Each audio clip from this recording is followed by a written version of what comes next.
wraps this up.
Can you hear everything okay?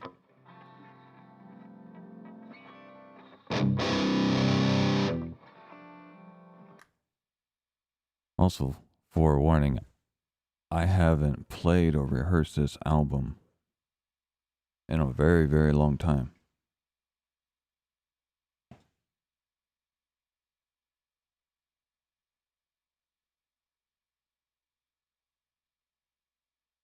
So I imagine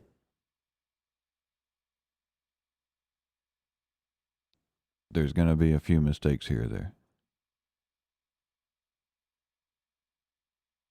Or what I could do is just turn the guitar down and act like I'm playing, and then you wouldn't know the difference.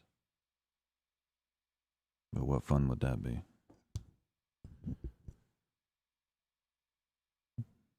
Okay, you can hear just fine. Good.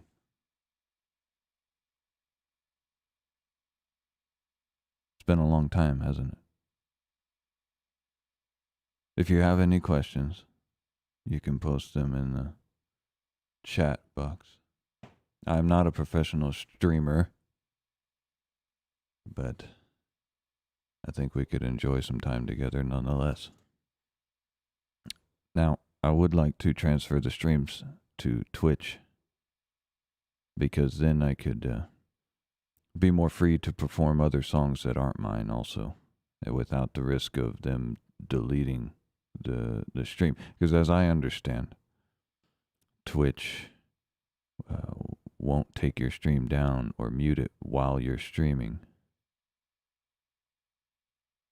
Now the replay is a little bit different, but YouTube, as I've come to understand, if they don't like, or if there's a song that you play, a particular song from another artist and it happens to get claimed, then they will take your stream down.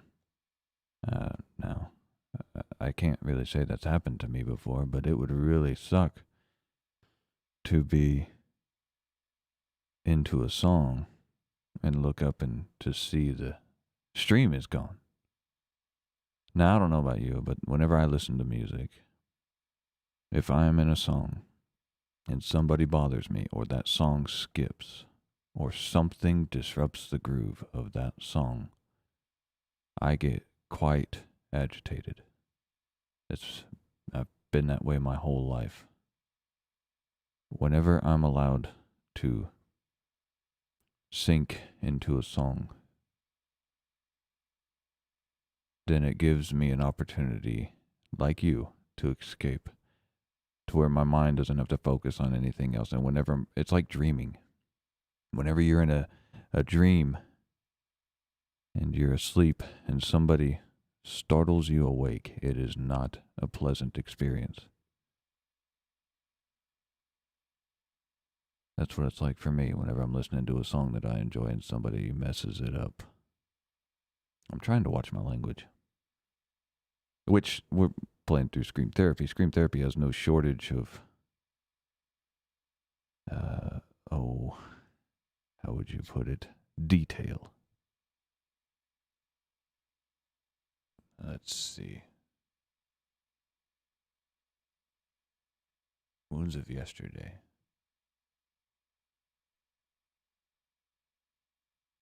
That song. God, I haven't played that song in forever. I'm not sure if I remember how to play it. All of the songs in Scream Therapy were in drop C.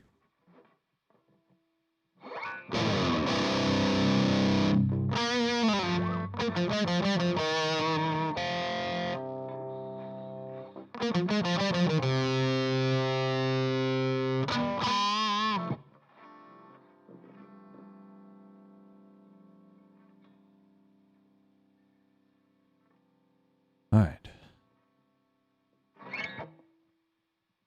Let's try to mess the song up, I guess.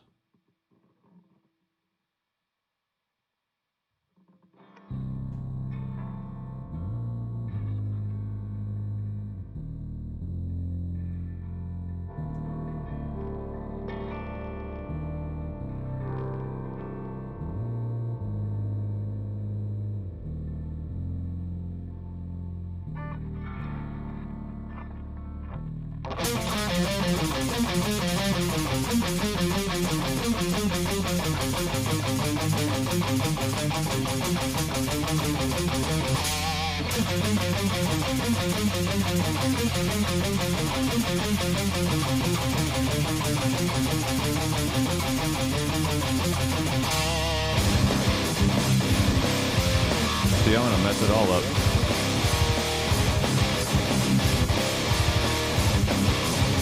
Why do you do this to me? I'm going out of my mind. Going running in circles, each and every inside. What have I done to deserve this pain? Did I remind you? But you got no shit.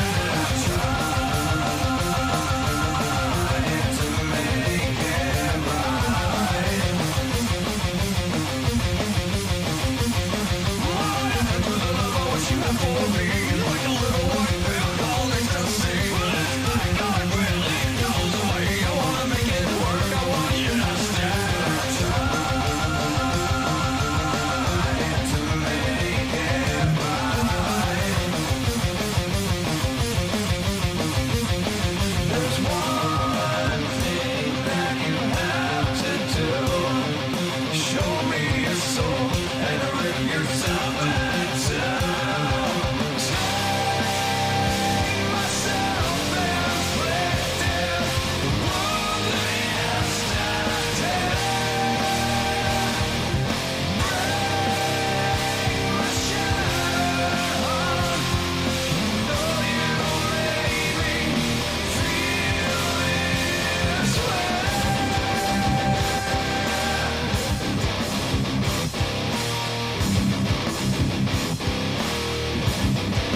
There we go.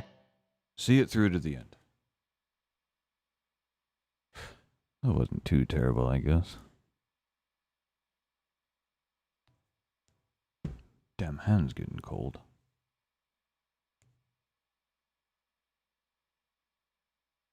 This guitar is actually the guitar I used to track Scream Therapy. This is the She-Devil. Well, I actually forgot. Hold on.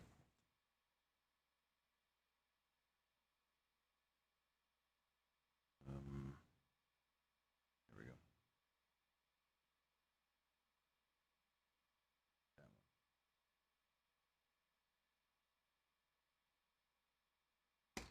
There. I have an LED strip.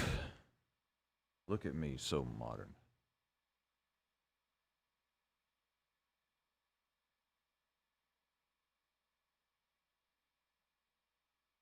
All right.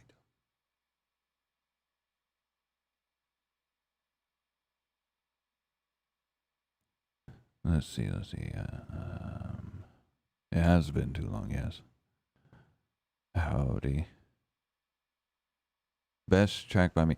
That was I read that whenever I was playing Scream Therapy. Thank you. Or not Scream Therapy.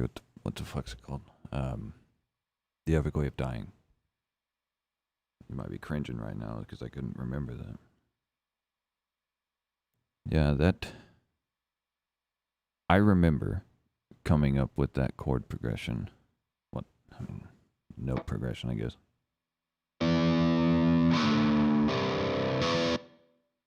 I was in a music store playing a keyboard. And just hit those 3 notes immediately, and I thought it sounded good. And then it was probably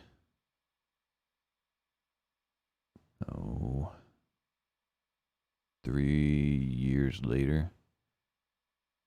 That song was actually written close to what it is now. The next hour is going to be great. I hope so. If I am able to remember how to play these songs. It's been a strange last few years, hasn't it? Yeah. You can hear just fine. Good.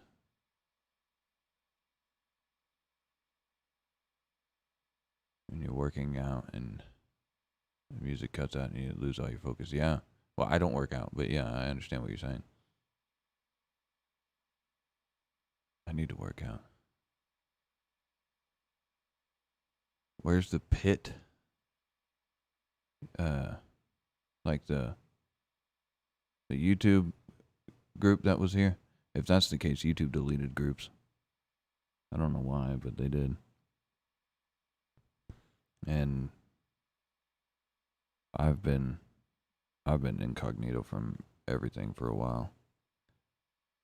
I think the only group, or let's take a look here. The Discord. It's been so long since I've opened it. There's a whole damn list of updates that they've done, I guess. But the Discord sometimes has activity. Somebody made that. It's called The Pit, actually. Did you make that? Oh, Mosh Pit.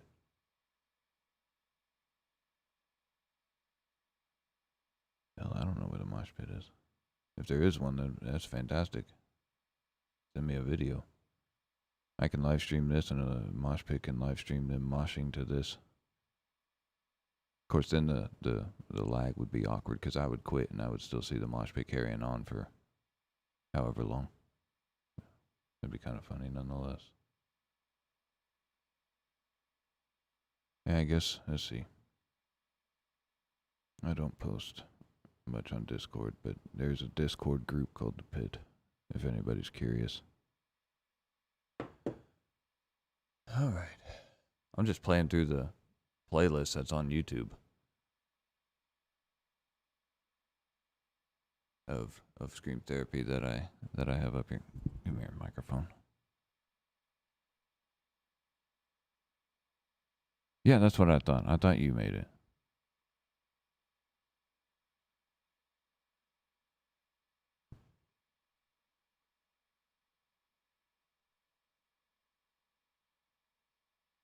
And of course, if, like I said before, if any of you have any questions, you can put them in the chat. They don't have to be about music. It could be anything that you're wondering. I don't know if there's other questions that people are wondering. That would be narcissistic of me to assume there are. Maybe. Would it?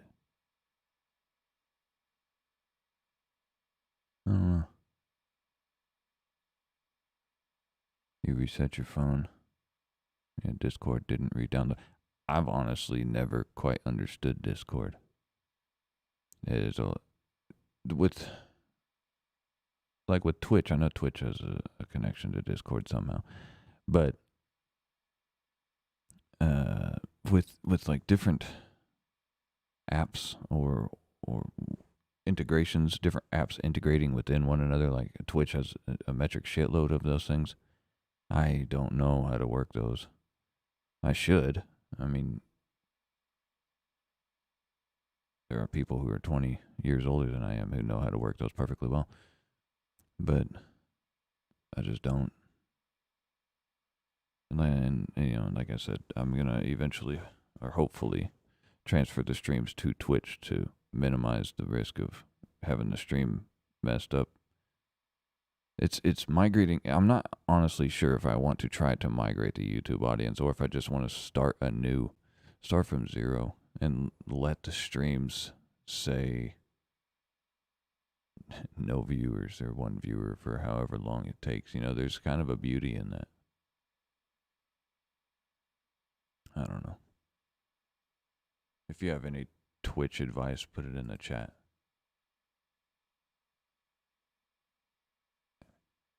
Damn hair in my mouth. Losing control.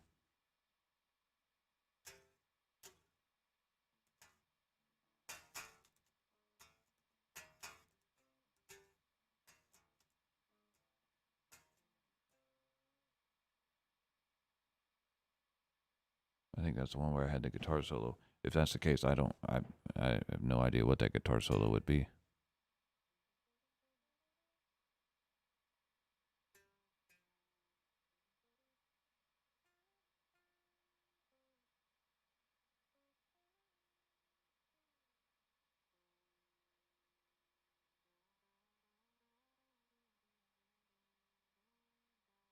Oh, hell, I don't know. Let's play it anyway.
That was fair until the ending. Oh, well.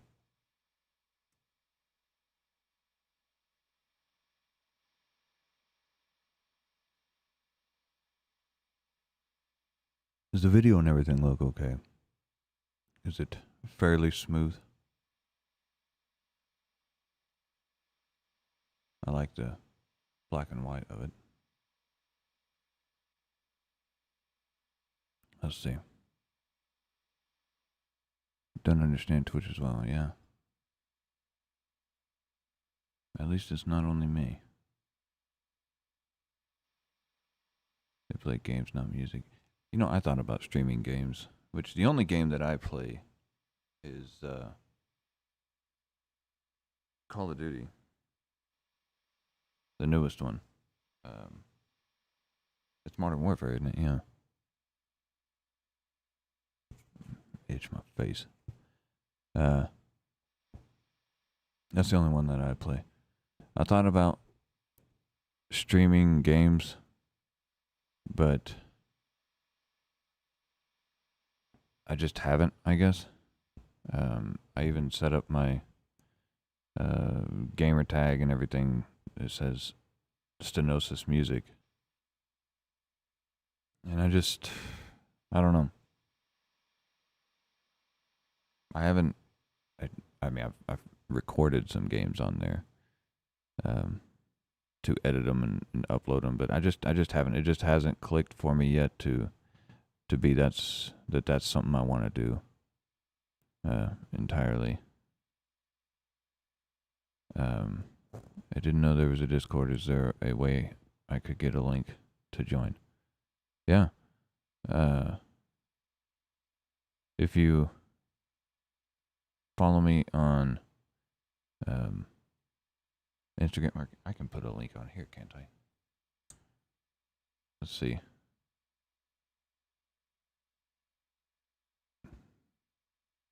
Cody said his is messed up because it didn't download.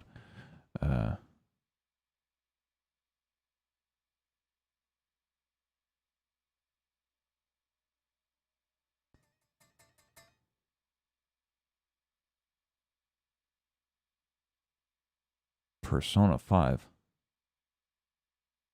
What's that? Is that a game? Let's see.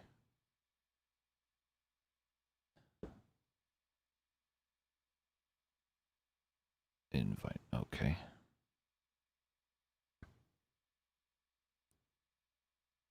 I'm doing this just for you. If I remember how. I'm not even remember how if I know how. We'll figure it out together.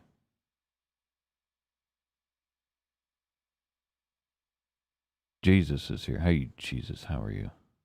It's been a long time.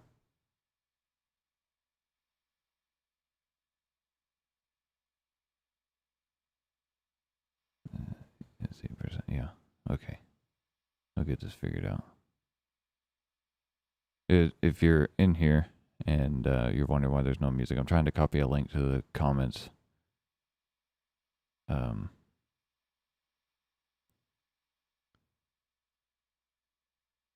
the Discord, somebody asked for a link, so oh shit. No, damn it.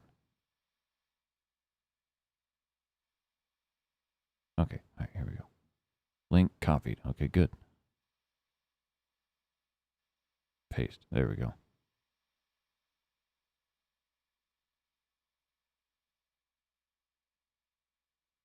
$100 hours? You shitting me?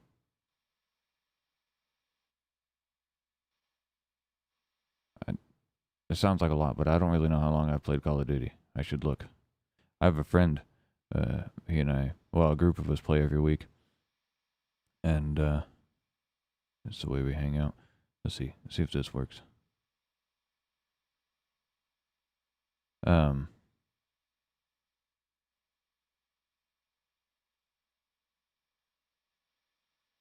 Yeah, a group of us play every week. Anyway, what was I saying? Oh yeah, one of them I know. He's got well over the time that I do.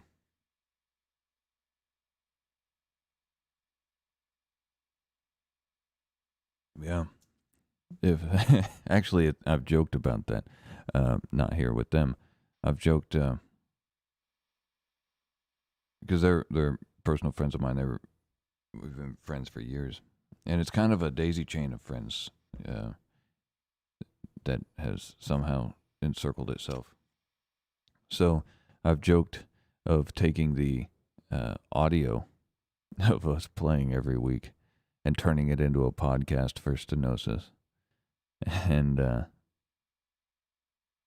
at first they were against it. And I brought this up a long time ago. At first they were against it. But it seems somehow now they keep questioning me about it. So I don't know. But it's absolutely hilarious to hear us. Not because we're telling a bunch of jokes, but because we're arguing with each other all the time, yelling at each other. It's like 4 90-year-old bastards bitching to each other on the front porch. We get into some deep topics too. If the idea of turning that into a podcast got any steam, then I would more seriously take that into consideration. It is hilarious, but then again, I don't know if it's possible to turn that into a podcast without turning the weekly hangout into more. Whenever you cross that certain line, and I've done it with stenosis, and then I've gotten myself lost and tried to find my way back without breadcrumbs. And whenever you do that, whenever you take something you enjoy and you put that line in front of you and you step over it, it's a different existence. It can be anyway. Most of the time it is. Didn't know I had a Discord. Yeah, Cody made it. I thought it was Cody, and then he reminded me in here that he did.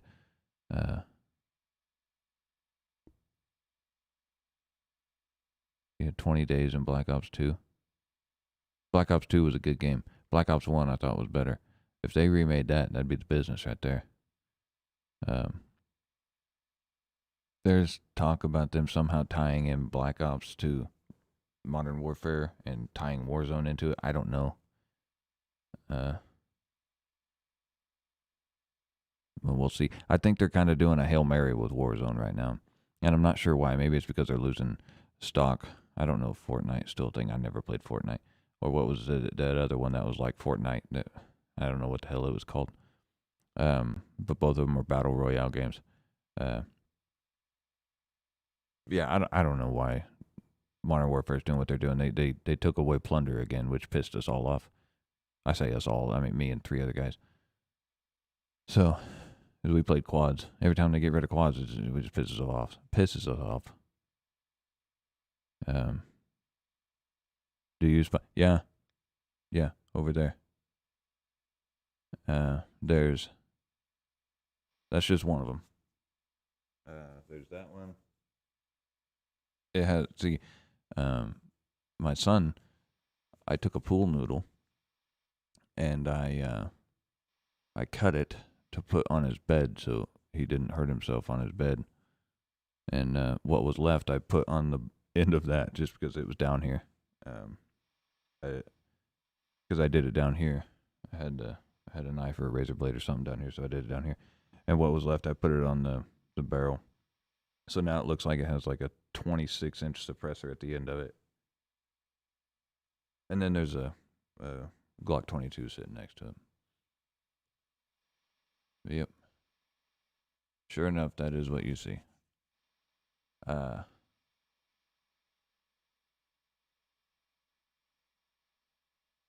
He had 2 accounts, all 10th prestige, and all diamond guns on Black Ops 2.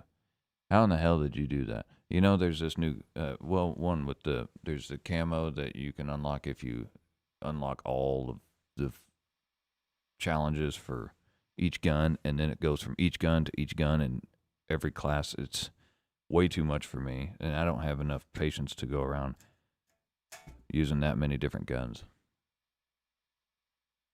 Now that I said that word, probably it'll kick my stream off. We'll see. Here we go. This next one, we're gonna play the shit out of this song. Watch this here.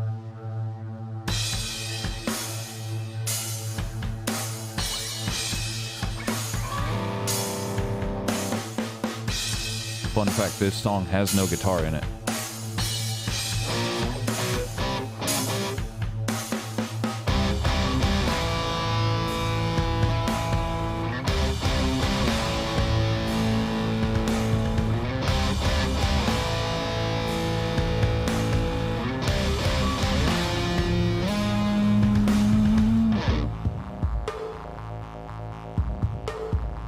Didn't sound too bad.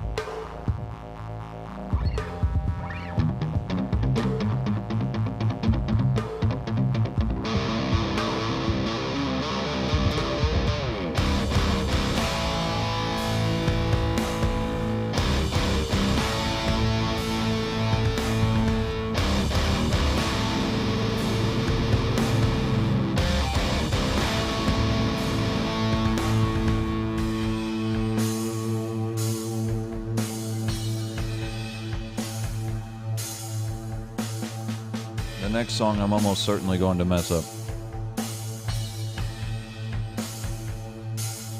I didn't water my mustache.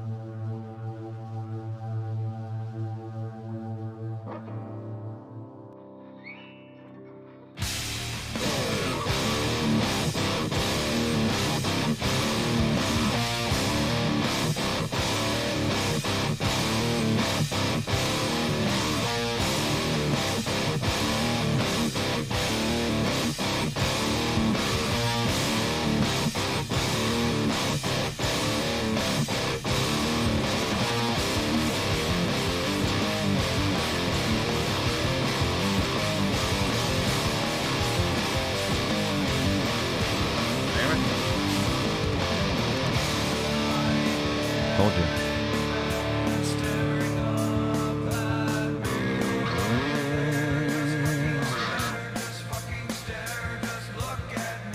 Close your eyes, pray to God, grab your Bible, start to read.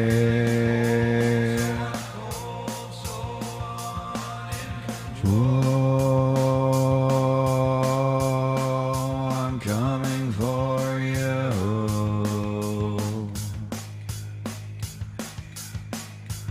Oh,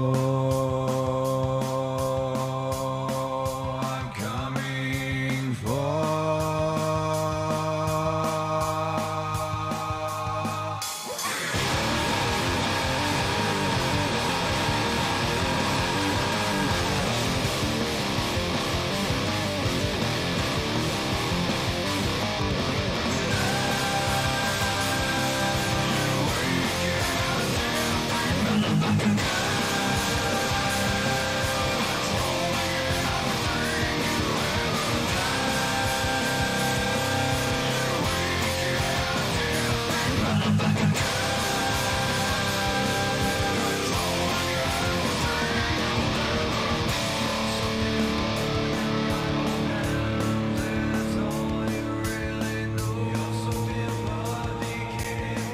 Decaying mud, no place to go.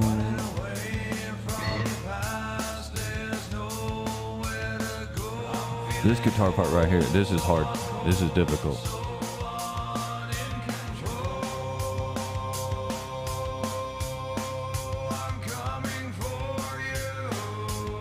I should have put reverb on this before I tried singing, huh?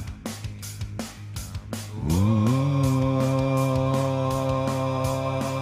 I'm coming for.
whenever I get to playing these songs, it well,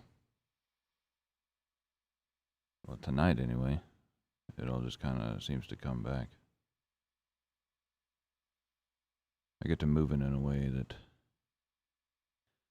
is similar to back when.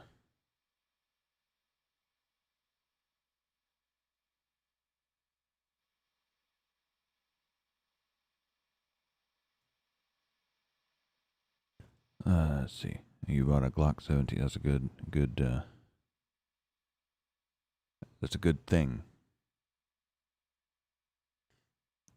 I prefer myself the 19, just because it's a little bit smaller. But the 17 and 22, those are of course, the same with a different caliber, and then they have that would be the 19 and the 21. All great. Always found the song Twitch to be oddly satisfying. I like Twitch. And I don't know if I've ever said this, but the song Twitch has nothing to do with the streaming platform Twitch.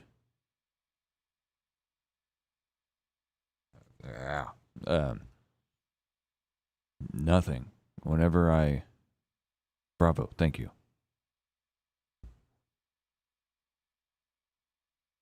I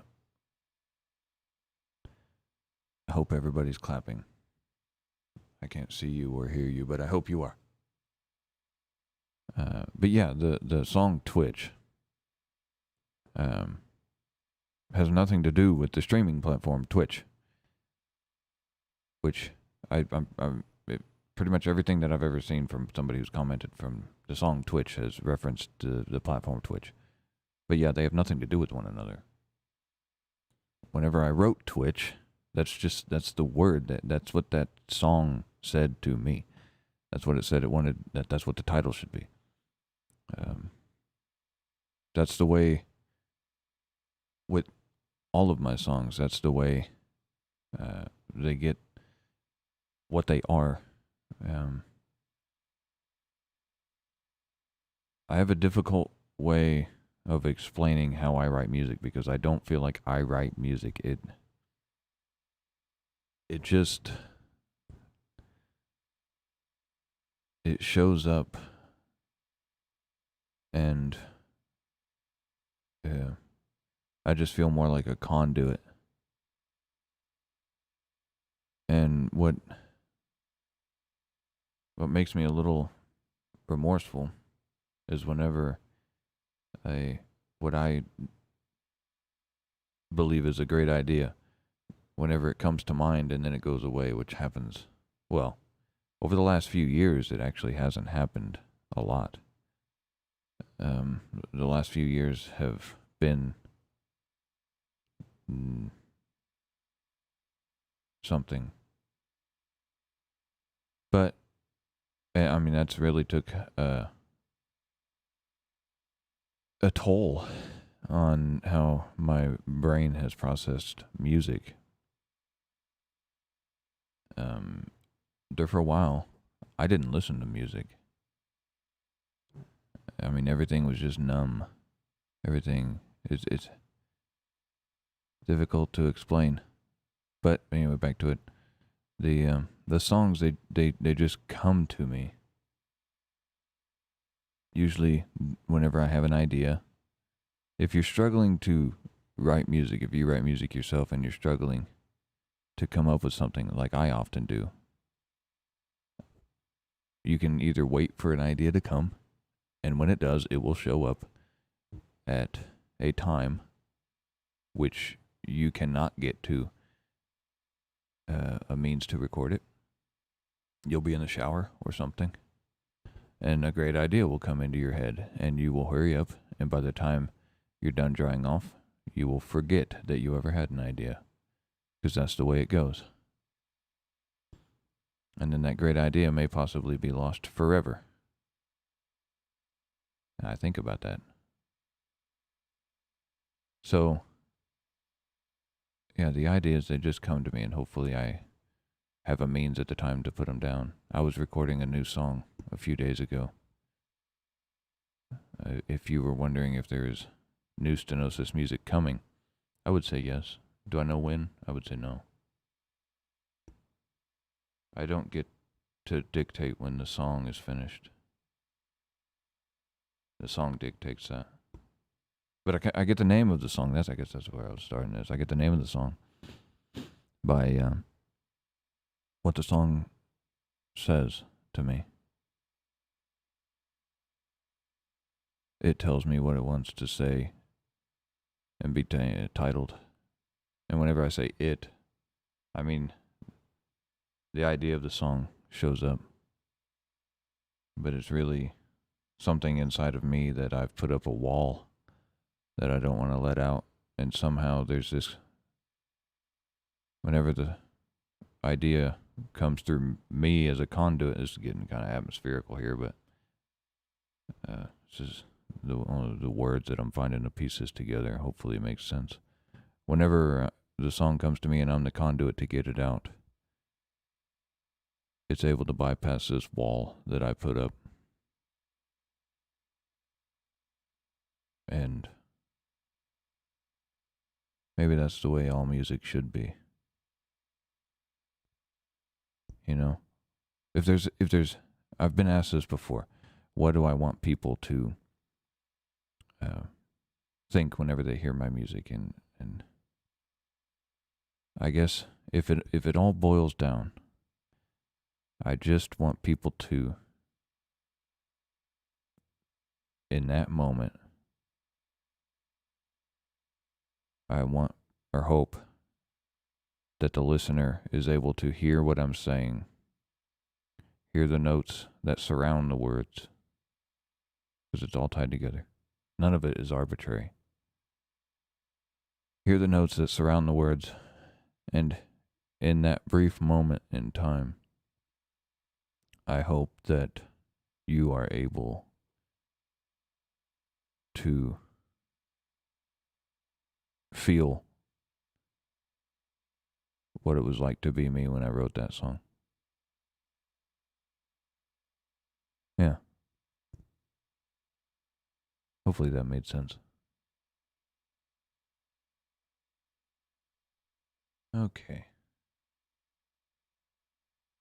Let's see if you know this one. See if I remember how to play this one.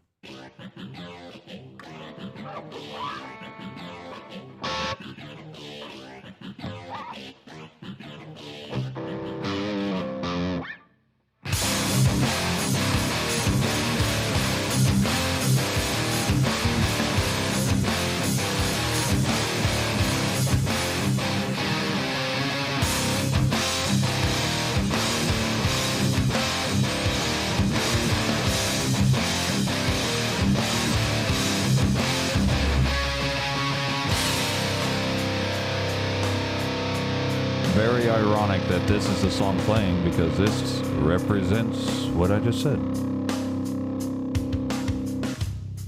I want you to see what really is me. I want you to know what I am scared to show. I can't do this all alone.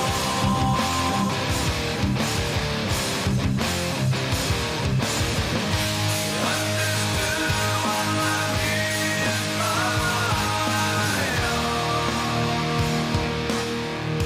I just wanna be known.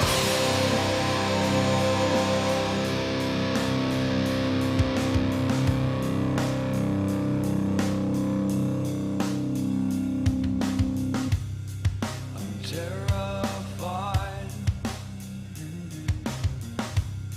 to be in your eye. I wanna see you laughing down at me. 'Cause I can't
is that one?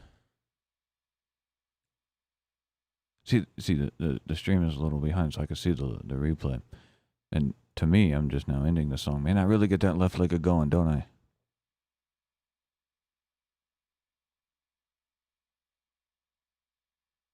Oh, sweet, yeah. That does make sense. Thank you. Let's see.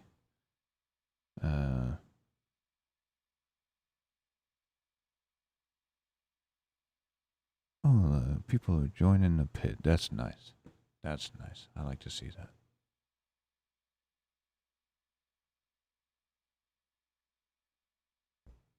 Dracula's ass cheeks. Look, I'm glad you're here because forever I've been wanting to tell you your name is absolutely hilarious.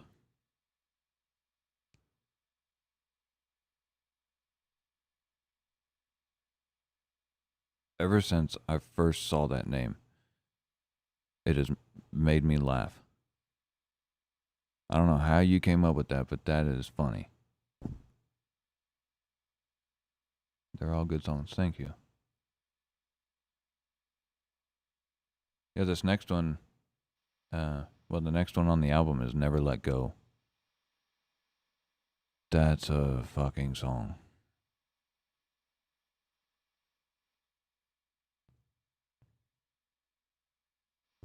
So, some of these songs, I can remember vividly what it was like whenever I wrote them, whenever they came to be.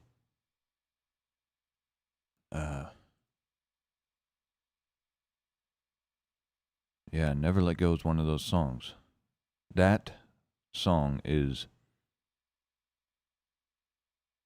either the only or one of 2 or 3 songs that I have ever written where I had the music playing in my ears. I had my headphones on, not these ones, different one. I broke the other pair.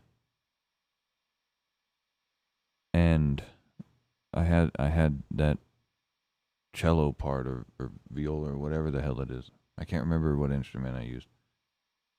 What instrument I used. I used a keyboard. That's another important part about Scream Therapy. I didn't have a MIDI controller. I used a damn keyboard. Like Z, X, C, and Q, W, E. And some other ones. But those if you hit those together, they made a good sound. And I figured it out just by punching the button. And then I would punch the wrong button and things would disappear or delete. And I'd be, oh shit. So, Never Let Go. I had the music playing in my ears. And fuck, that was a time, man.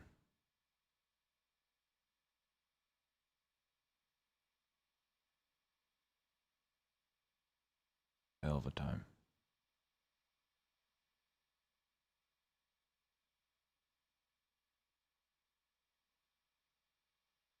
Anyway, it has a guitar part under it, but it's not in. I want to say it's not even in like a tuning. The guitar part that's under it. By the way, I bought a Line 6 Pod Go. That's what you're hearing right now with an IR. It's a third-party IR from Celestion. It's not a stock one. The stock ones are terrible. But the guitar part that's under it. Let me find the right note here.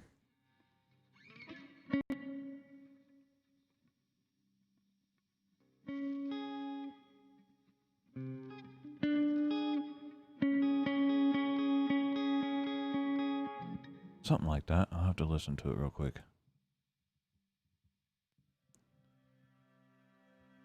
Anyway, I'll try to find those notes and play them during the song. So just enjoy the song and me hopefully not butchering it too much. Listen to these words, so.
turn this up, you know. The bed is empty. I can't sleep in the same place where all our memories once came. I pray that you would just come back home, so I can hold you in my arms and never let go.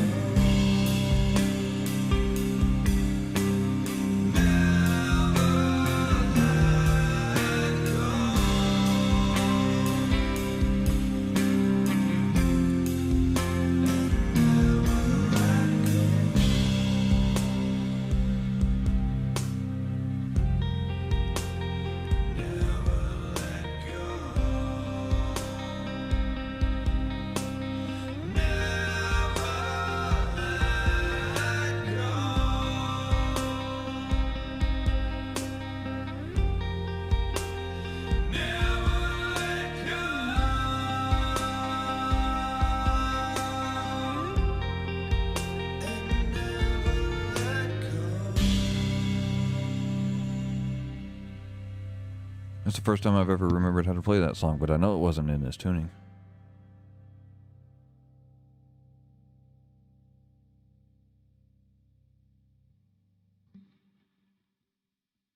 The song is amazing. Thank you. It was a bitch to write.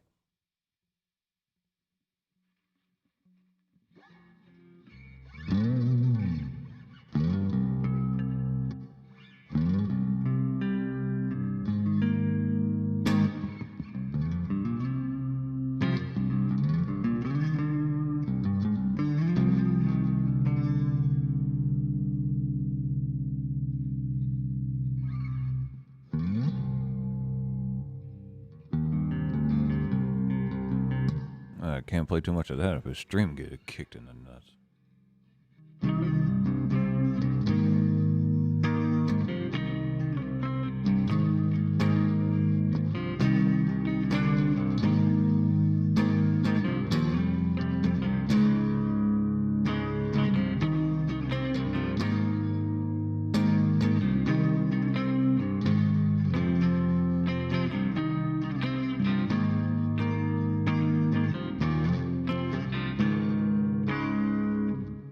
I don't know what that was. I just made that up.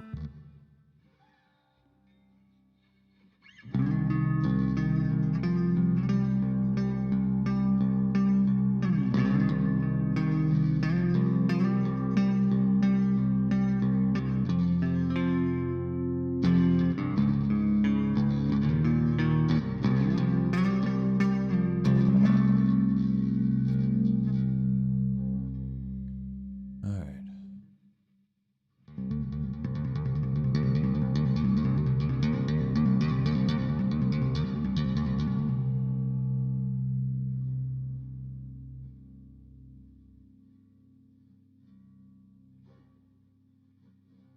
There's a friend of mine who I used to play aerials, he and I together.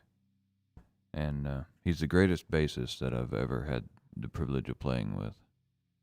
And as a matter of fact, the Warwick bass that I have was his. I bought it from him. Because I was there whenever he bought it. And we both played it. And it was the greatest bass I had ever played. It was magical. I mean, it was an instrument that whenever you played it, it felt like it was playing you back. I don't know if I can explain that properly, but that's the way it felt, and just beautiful. And he bought it, and some years later, he said that he was getting rid of it, and I told him whenever he bought it, I said, whenever you sell this, if you do, let me know, and I'll buy it, and I did. But yeah, he and I used to play aerials together, and he was a great musician to play with. It was always a pleasant experience to share sound waves with him. Let's see. Dust. I remember the intro to Dust, I think. Well, it's not a guitar,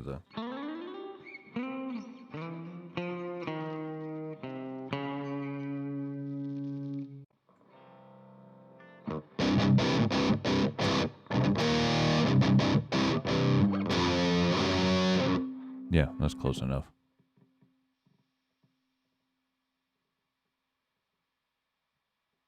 Let's see.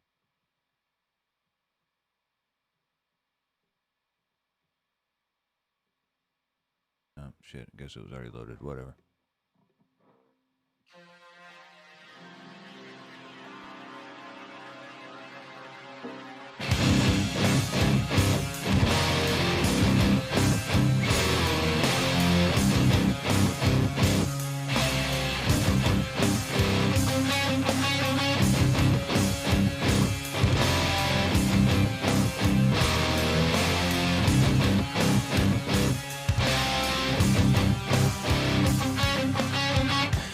Take a look into the mirror, tell me what do you see?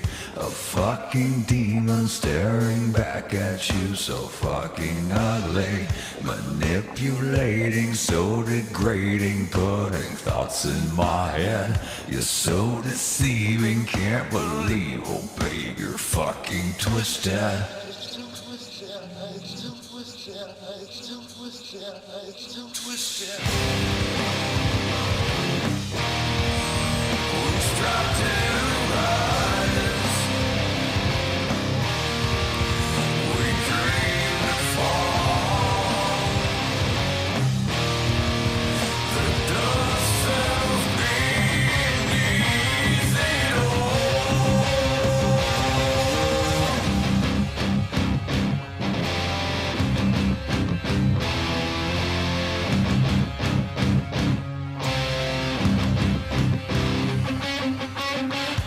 Got the pieces of the puzzle right, the rules to the game.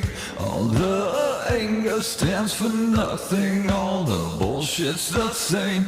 We live, we die, we fail, we try, we hold it all within. Lead a crowd when you're blind and be the first to condemn.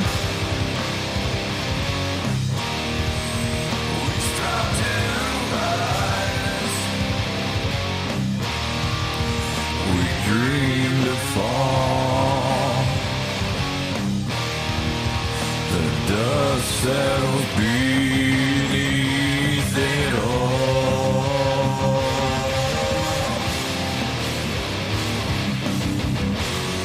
It's never enough.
I was able to get the hang of it there towards the end.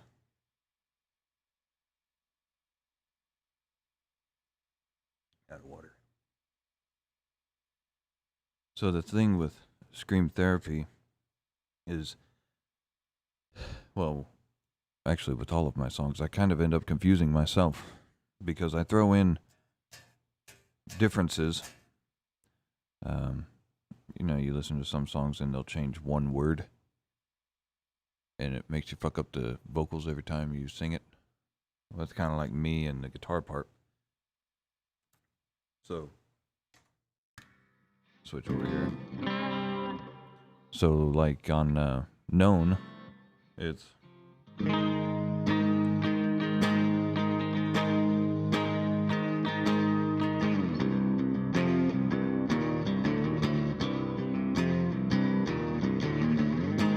And we do that twice. Whenever the second chorus is. But on the turn, I hit that extra note. So it's instead of difference.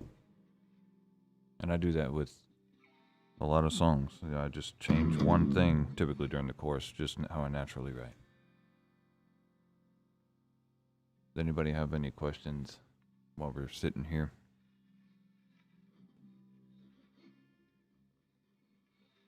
I need like a paper towel or something. This mustache is terrible with the water.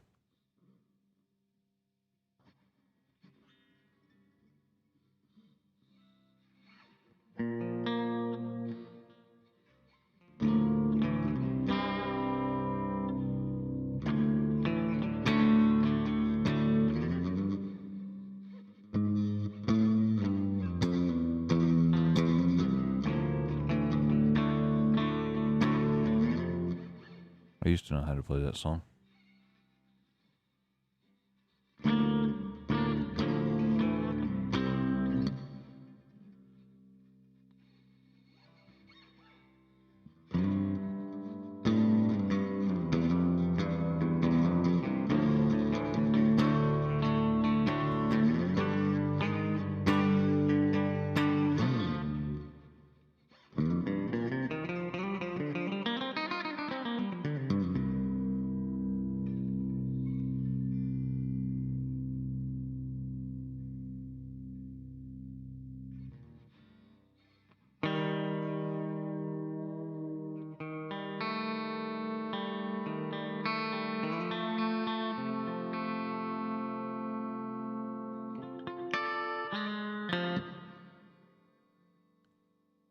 Okay. Do you record instruments in a particular order? That's a great question.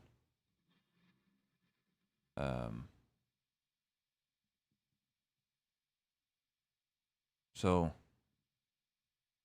I typically will write a song in combination. Well, let's see. Sometimes, whenever the vocals come to me first, then the whole song comes to me at the same time. It's quite overwhelming.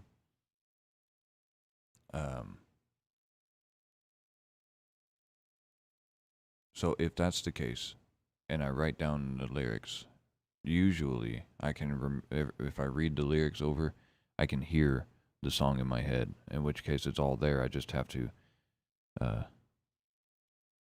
put it into a computer. And if that's the case, I'll start with the bass to get the foundation there, and then the drums, and then the guitars. And then I'll typically go back and redo the guitars a number of times, redo the bass even. If I'm writing on just the guitar, then I'll come up with an idea, and then I'll record it on just the guitar, and then I'll put drums and then bass. I try to get drums and bass in as soon as I can because that's what gives me the platform, the foundation, the bedrock for what the song will eventually sound like. And I also record with a master bus. And for those of you who don't know what that means, it's kind of a frowned upon way of recording, which is fine. Um, I record with effects on my master bus that are already pre-mastering the songs because that's the way I like it. I don't like to record a song where I can barely hear what the end result's going to be. I don't like hearing a raw song. I like to hear it glued together a little bit while I'm going.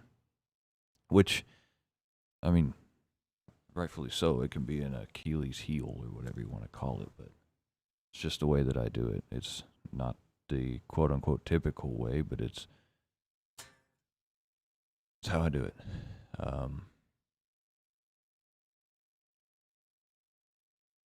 And then sometimes I'll take an arpeggiator and I'll just pull up a preset. It doesn't matter what it is, something that moves, and then I'll set a tempo in Cubase because that's what I record in is Cubase. And I have Cubase 7, I think. Yeah.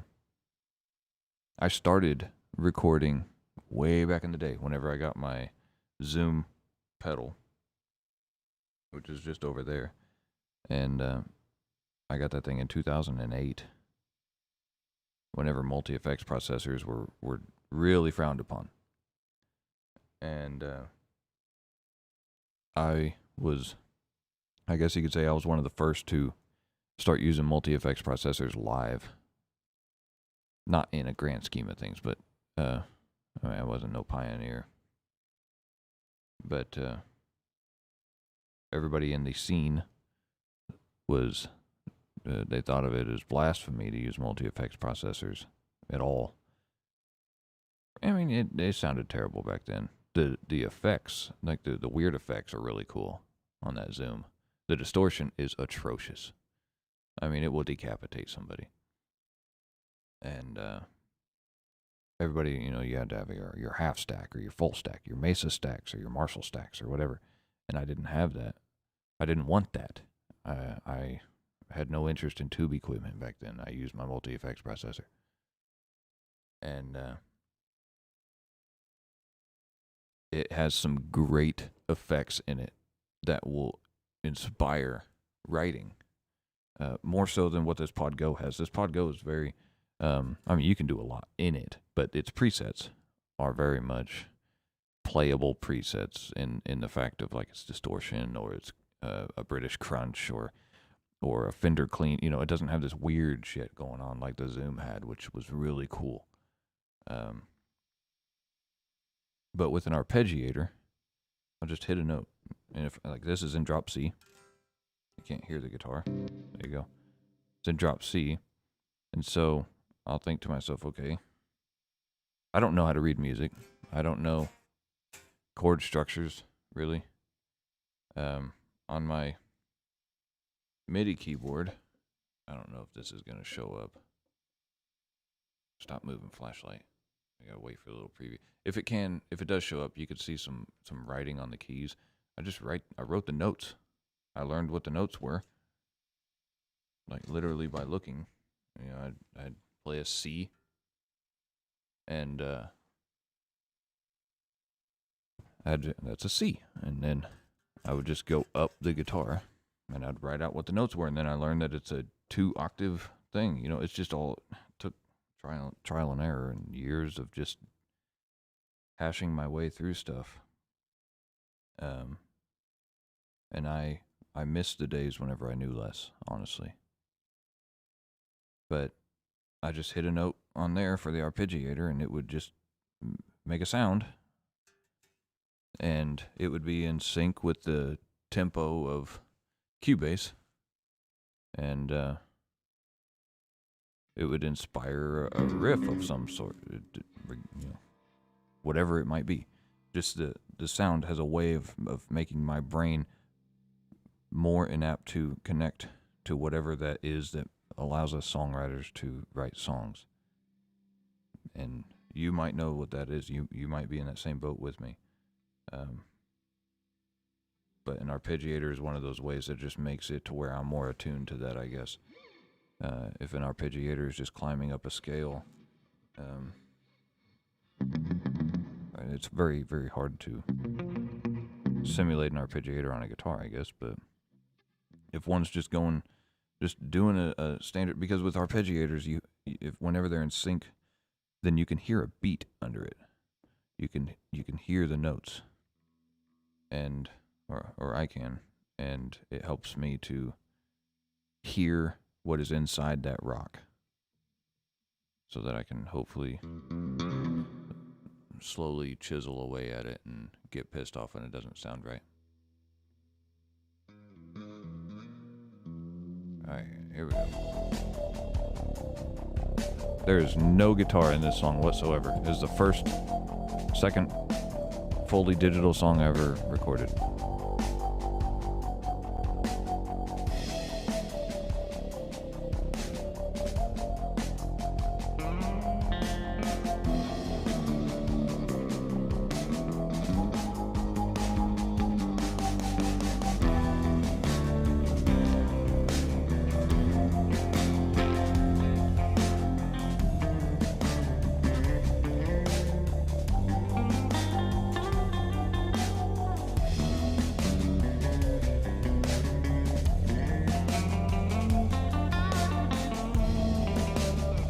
Now, if you get annoyed at a guitar soloing as much as I do,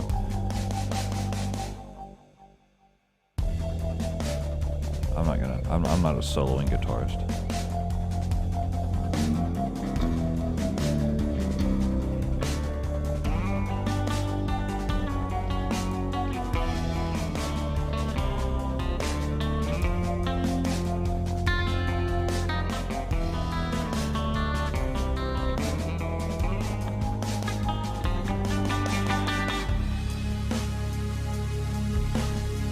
I forgot this part was even in this song.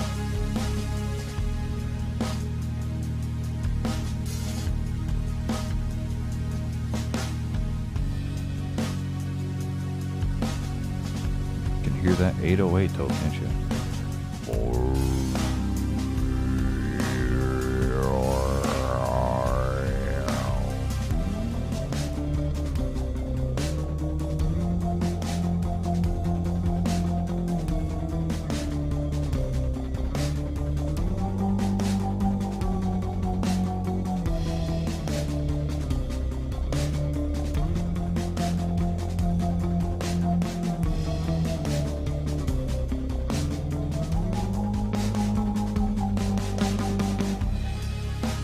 Oh, and there it is again. I do not remember this. I mean, I do now, but...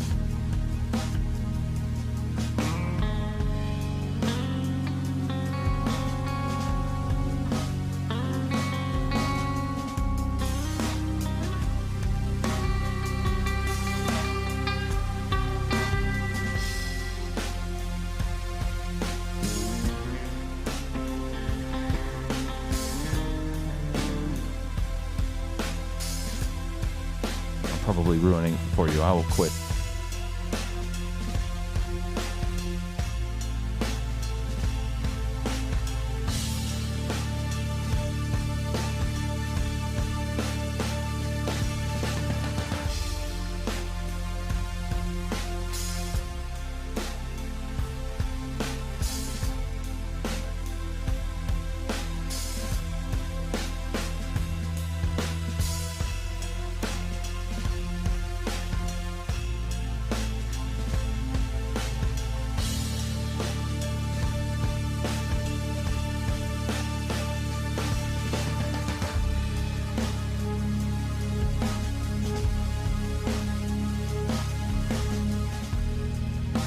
I mean, this is a beautiful song.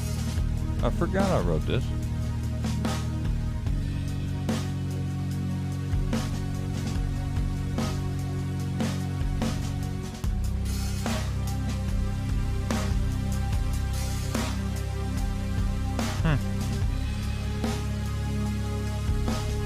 Longer than I remember.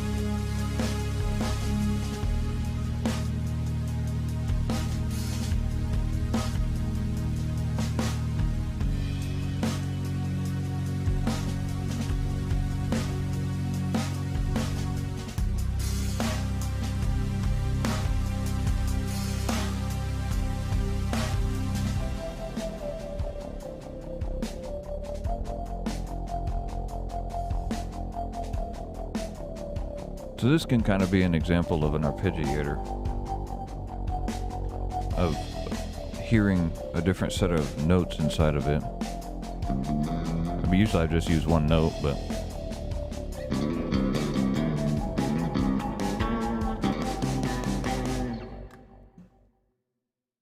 well, that was fun. Let's see. A distortion effect decapitating someone out of watch. I tell you, yeah, some of those, or all of those old distortion effects for the old processors. Oh, not good. Not good.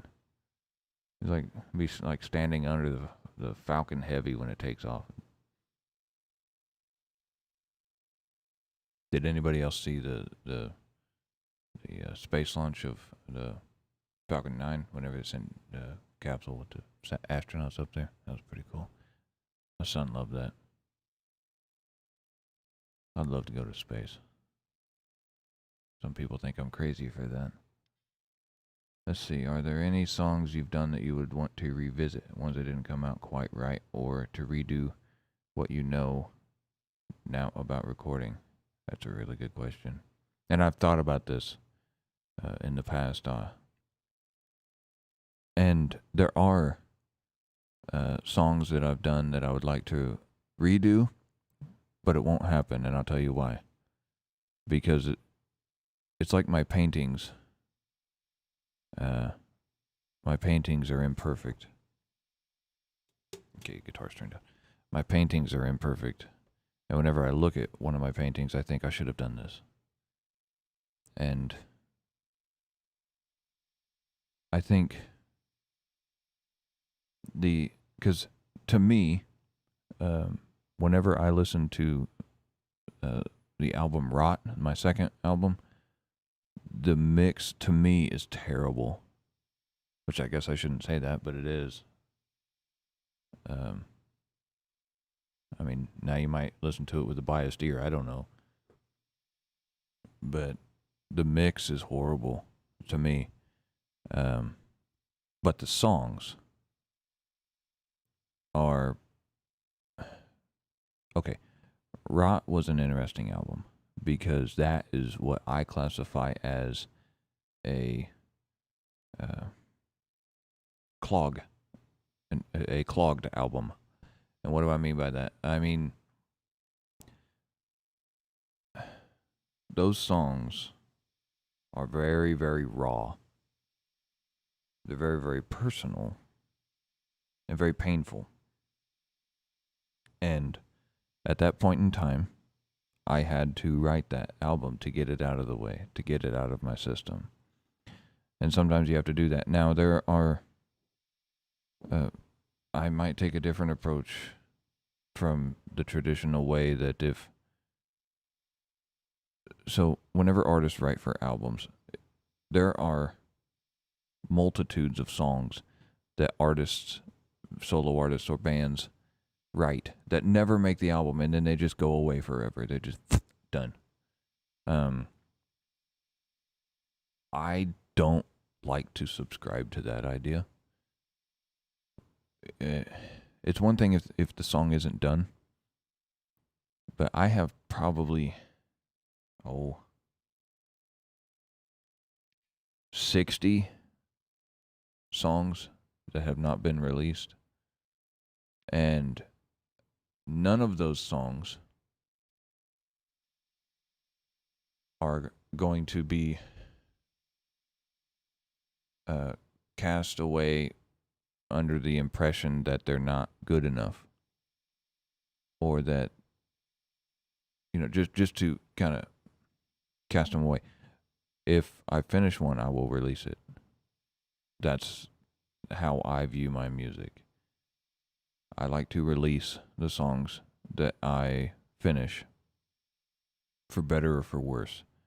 Maybe it's a terrible song, maybe it's a terrible mix or a terrible album. That's fine. But I'm going to release it and then move on to the next one. Because it's better than holding it in forever. I mean, Jesus, if I was... Not you, Jesus, if you're still here. if I subscribed to that, then I probably never would have released Scream Therapy. Scream Therapy has imperfections in it, but Scream Therapy sounds the way it does because of the imperfections.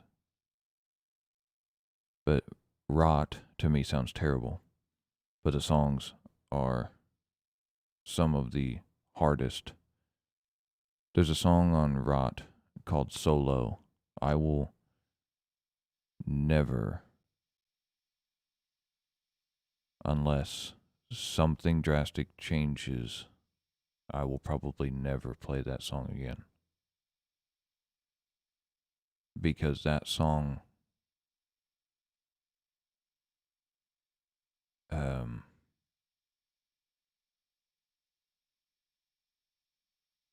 yeah,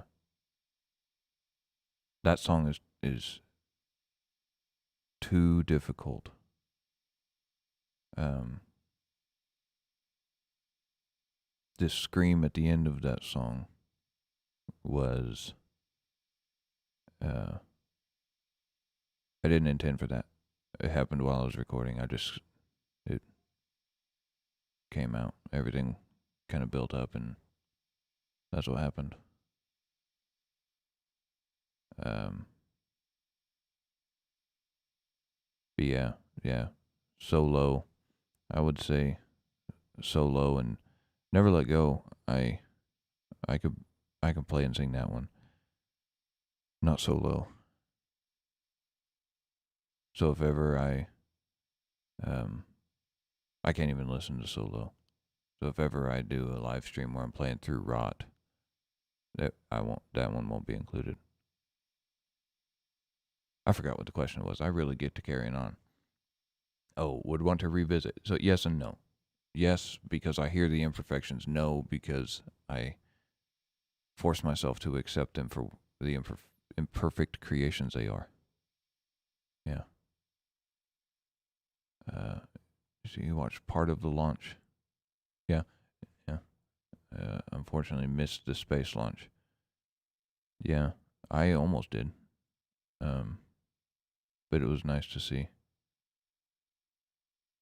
Issue for looking back at past projects can be painful. Absolutely.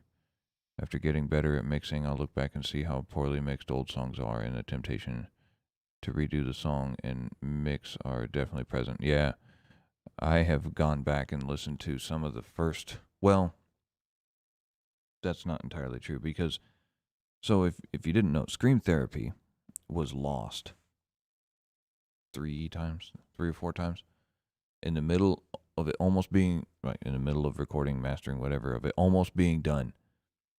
My hard drive in my old computer crashed. And so I had to completely rewrite everything. And then it crashed again. And I had to completely rewrite and record everything. And then it crashed again.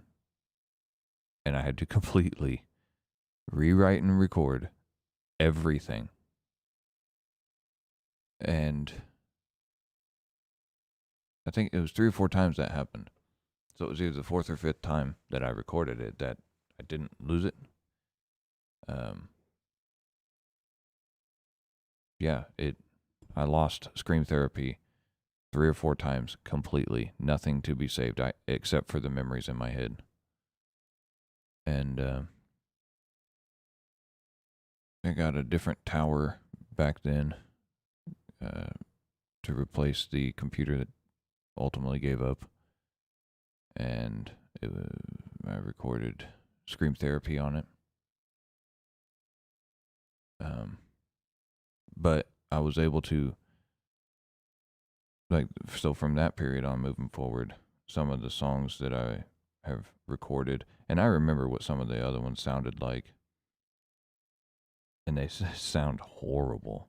You know, whenever you get into digital recording and you forget the fact that everything that you hear has a natural ambience to it, a natural reverb, and then you record it into a completely dry system and listen back to it, it's different. It's terrible. I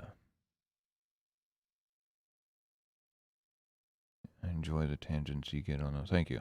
Yeah, I have a habit of doing that. I get lost in my own thoughts. I tend to think faster than what I can speak, so it's hard for my mouth to keep up. I think in multiple layers at the same time. Album 2020. What month is this? 6 months. Uh, actually, that's an interesting statement because I don't know if I will release. Ear hurts.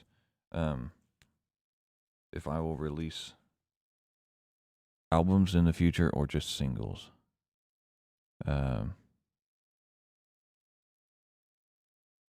it'd probably be just singles, and then once there's you know 7 or so singles out, then I'll put them into an album and release them. Will it be 2020? I don't know. Maybe. If your data isn't at least, yeah, I've seen that saying before. It's very true.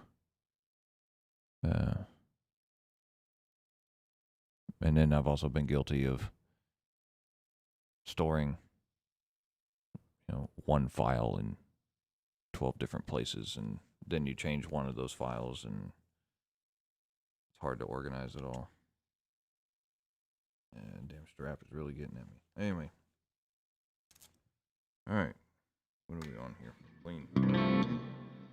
What's the next song? One-sided. Yeah, I was pissed off when I wrote this song.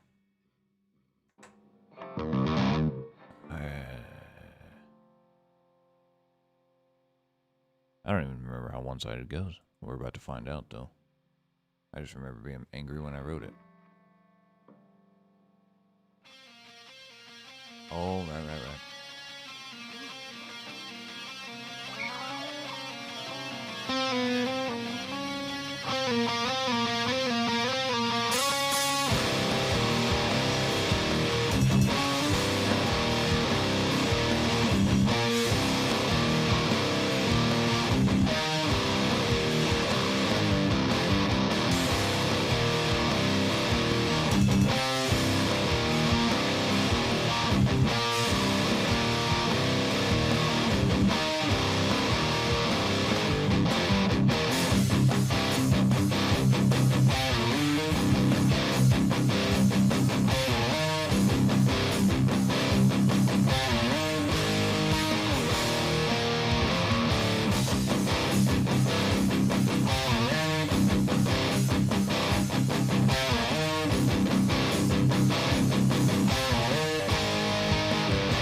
Oh, this is the one I put the solo in.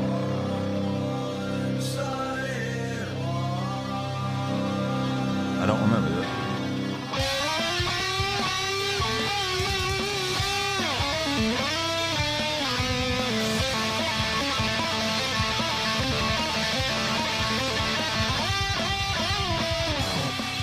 Yeah, I have no idea how I did that.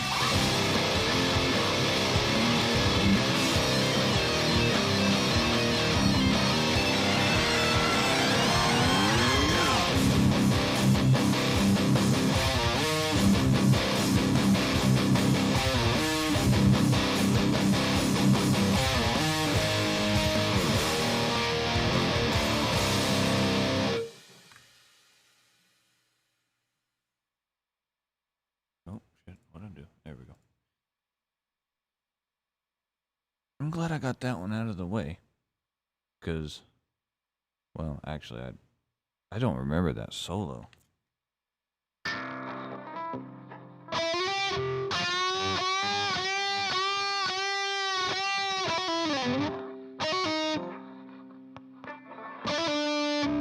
Hell, I don't know. I could sit here and hash it out and ruin your ears, but...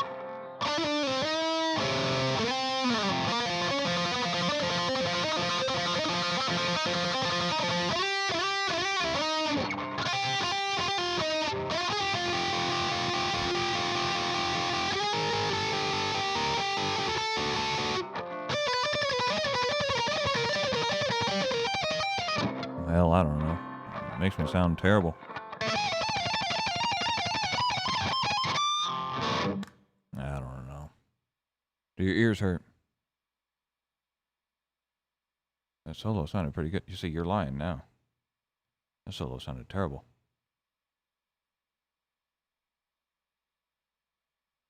Let's see.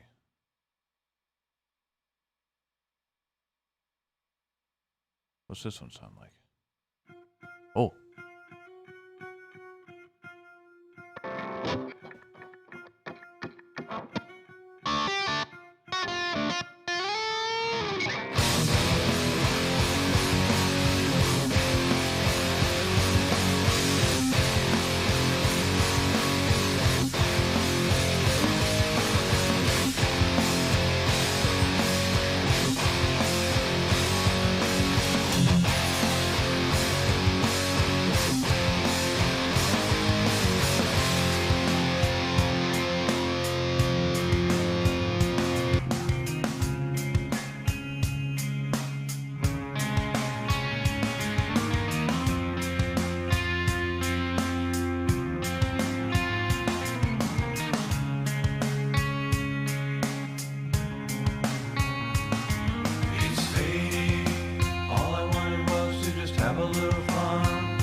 Just a little sign. Now I'm laying on the floor with my hands holding my head and thinking that you just don't give a fuck anymore. I know it's crazy, but I'm leaving, packing my shit. I'm headed out the door. Don't chase me, I'll turn around and rip your ass apart just like you done to me. I know it's just a little thing, but something deep inside of me is burning from all you've done.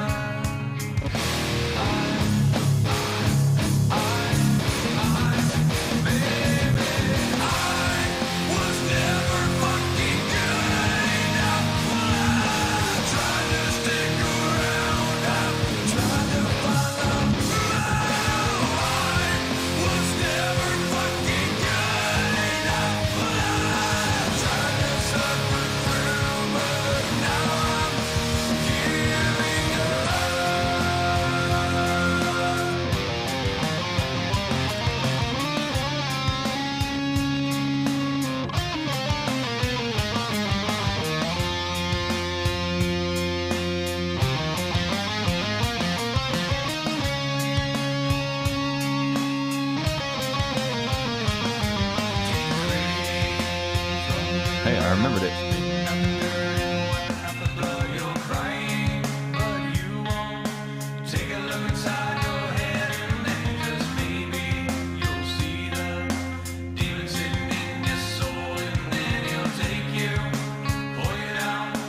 drag your ass back to hell. That would just make me happy to see you burning in the flames, and I'd see your karma.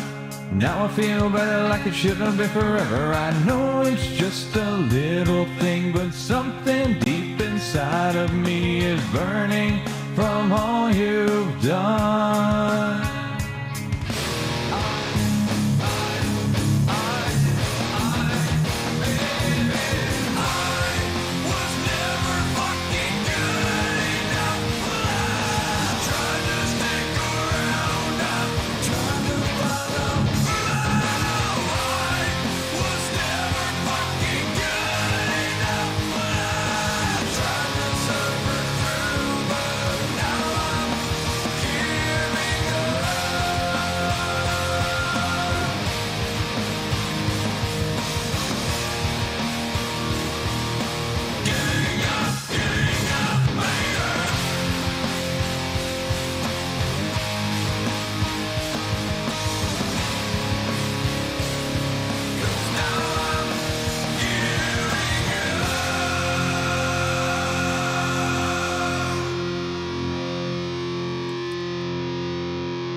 If I play too much of that, it'll get axed too, probably.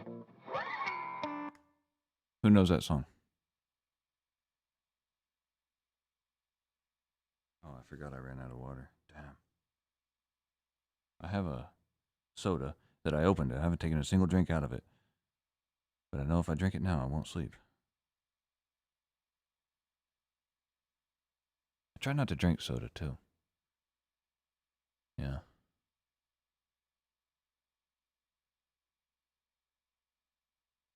Let's see, let's catch back up here. Probably my favorite song on the album. It got me through some rough stuff. Thank you. And I'm glad it did. That's something that I never take for granted. If there's somebody who's been helped by my music, I can't explain how, let's see, what's the word? Yeah, I never take that for granted. Because there are people who aren't here anymore who I wish either my music or somebody else's music helped in the same way. Look. Hello. Was the Epic Way of Dying played? Yeah. Yeah, Godsmack. Yep. Yeah. Yeah. I will, before this is over, I'll go through and play the Epic Way of Dying one more time. Does that sound okay? Is that suitable for you? Not you in general. I'm talking to everybody. It doesn't matter if you say no. I'm going to play it anyway.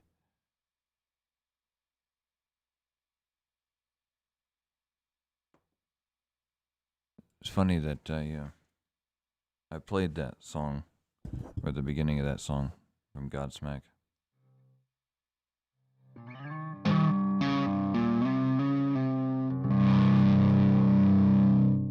Because this next song to me sounds the most Godsmackish. I never intended to sound like Godsmack. I have been asked before if that was intentional. No, it wasn't. just happened that way. I wouldn't even say Godsmack is my main influence. I love the band. I mean, I know a lot of Godsmack songs, but I didn't intentionally sound like Godsmack. I remember whenever I wrote this song, the next one is You Feel Me, and I love the ending of this song.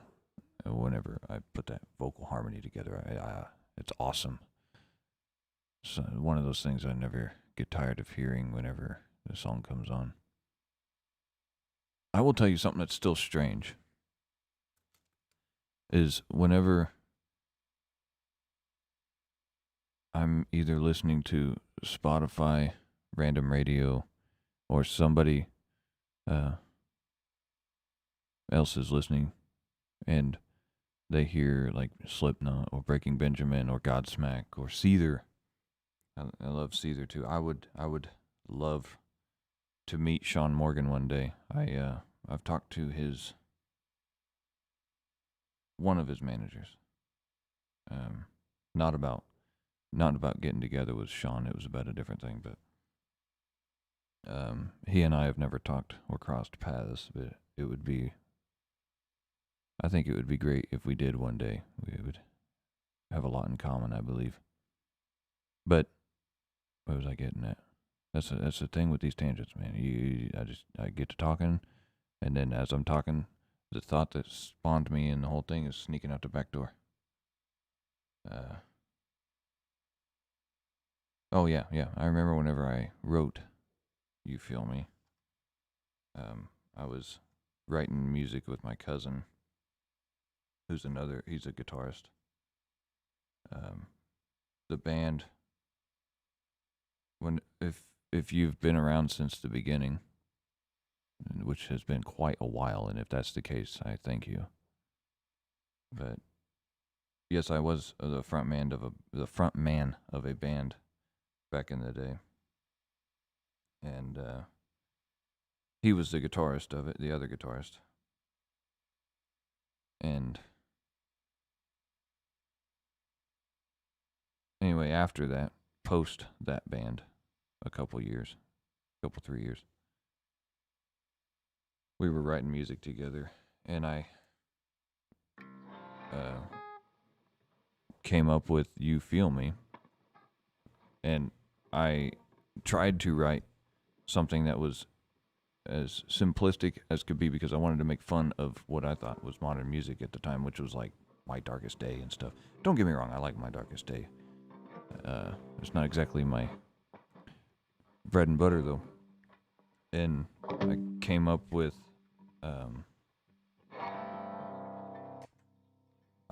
that little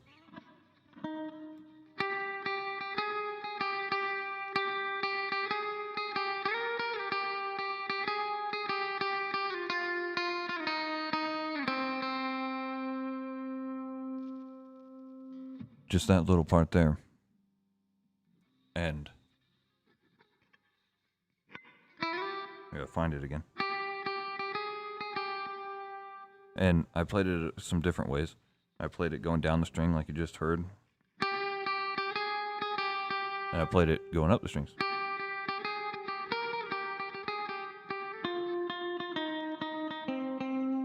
And I think that was the one I settled on. Or maybe I recorded... No, I wasn't smart enough back then to record it two different ways on the left and the right. But just let that ring out and...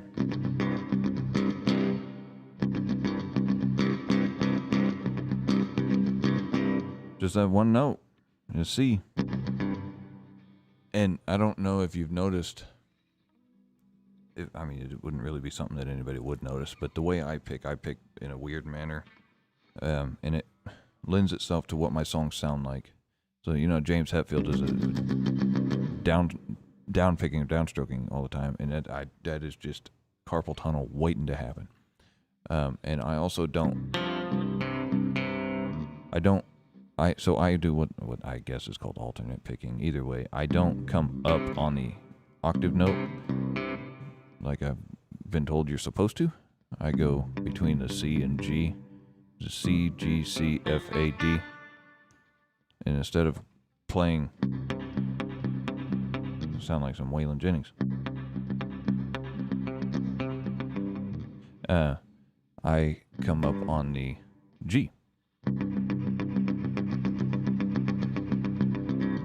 And I put them both together.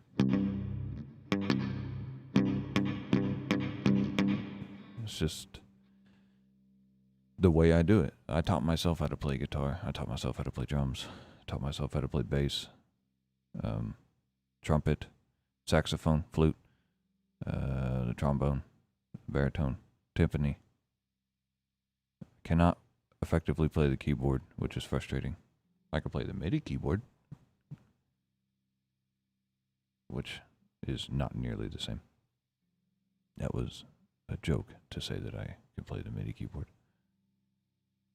But, yeah. And then I recorded the lyrics to You Feel Me. And I did the drum part too. I had a TD3, I think, a Roland TD3 electronic drum kit at the time. I've long since sold that, but I miss that simplistic drum set that I would get so frustrated at.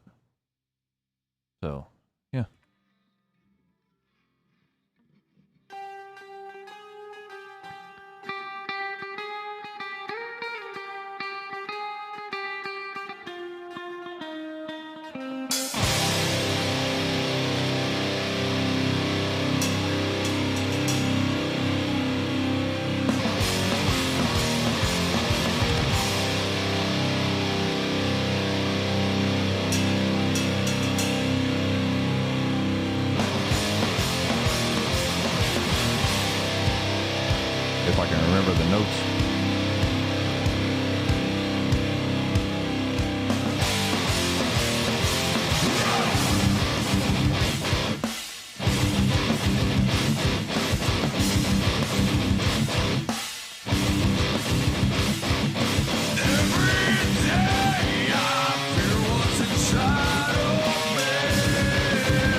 That one was kind of rough in the beginning.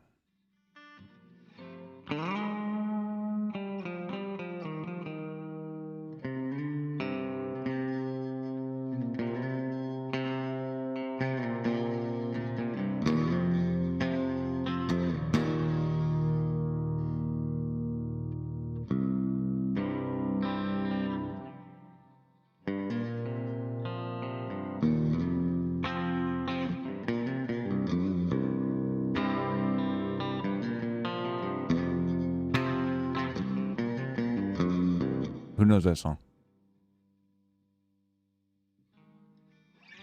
I could play that all night. That's not a song.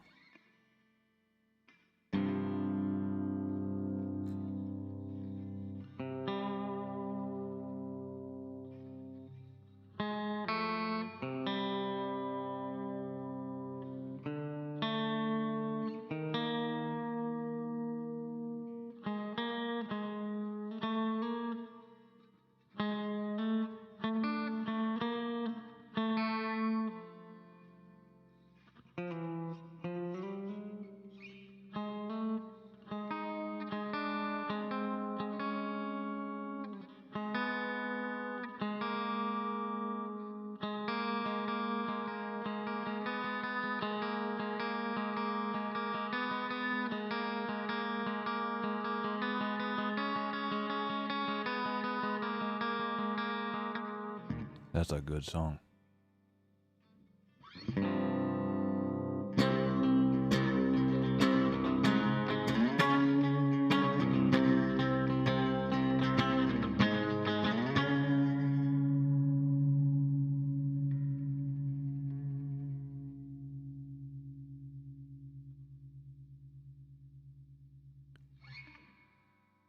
Hey, there's Case.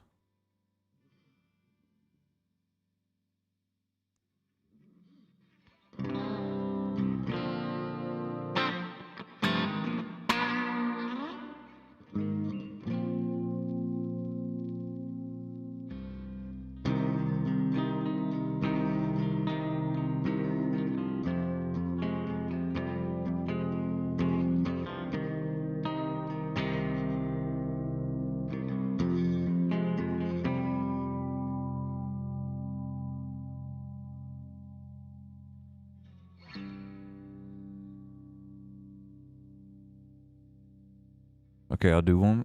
This next one, and then if you have any questions, think of them. Put them in the chat thing, and I'll get to them after this.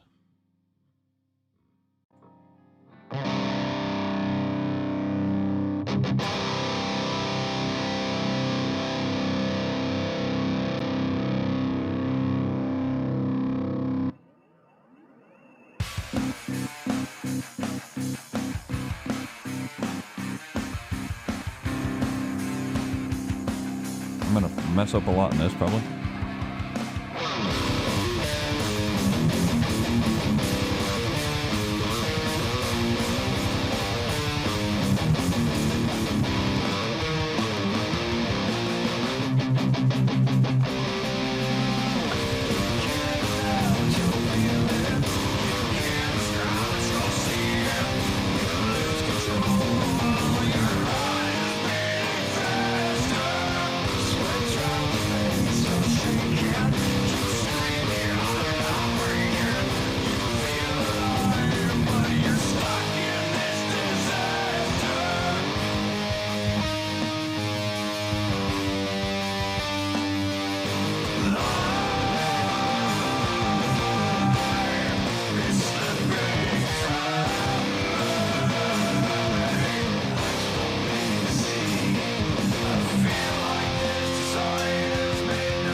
Here comes a solo I don't remember.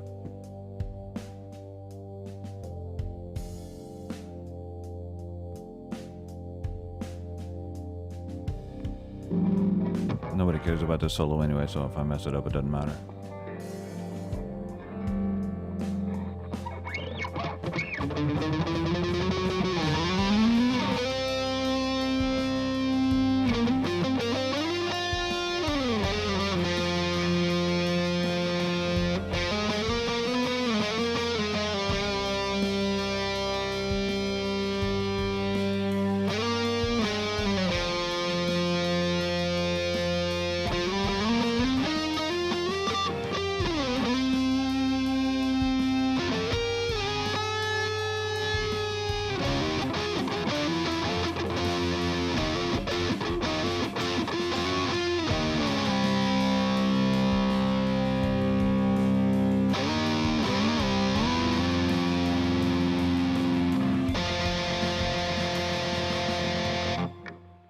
That was terrible.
Well, yeah, there was that. That sounded terrible.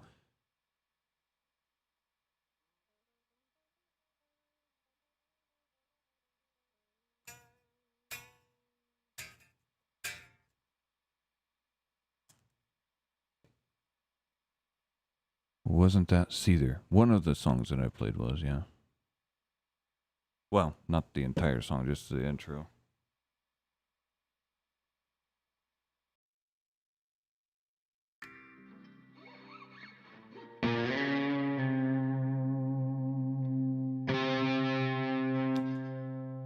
Forgot I had my OD808 on.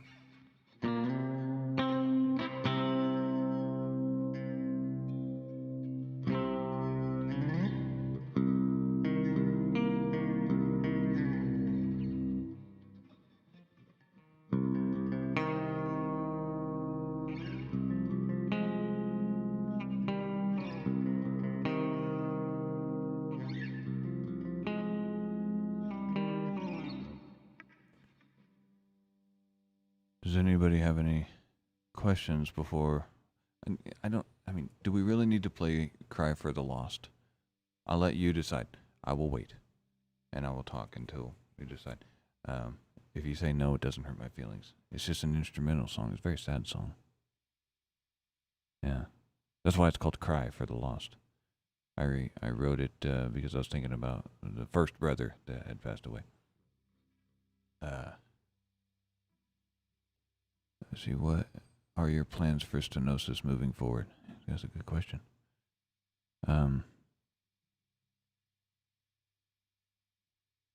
Trying not to let myself get in my own way too much. Try to enjoy myself more. Remember why I wrote music in the beginning whenever I wrote this album, the first and second and third and fourth and fifth time. I'd like to do more streams. If y'all keep showing up, then I'd like to keep doing them.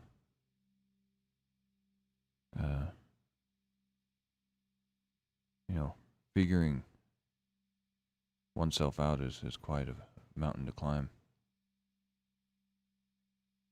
It's a tough road to pave, your own. But the last few years, which you've seen you've seen more than some of the others. You and Case also. Um, and so and everybody, well, maybe not everybody. Because my son had a lot of medical struggles whenever he was born, and that was very difficult to get through. And then my other brother passed away, and that was difficult. It's like right whenever coming up a little bit to try to regain myself in some sort of way, another cliff, so to speak. So now I'm just trying to find my plateau again, to where I can enjoy what I'm doing for myself and with those of you who show up. I want to focus. Hopefully, I can allow myself to focus less on the numbers. I don't know.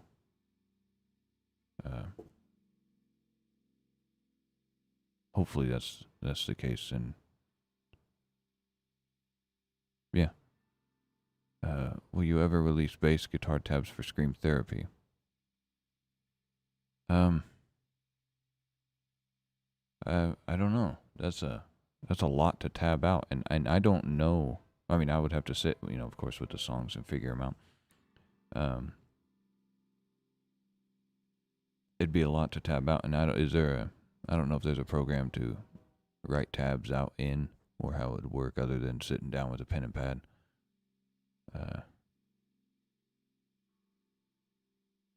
I mean, I wouldn't be opposed to it, because tabs are how I learned how to play songs whenever I was teaching myself how to play guitar. So for me to withhold tabs wouldn't be morally accurate for myself.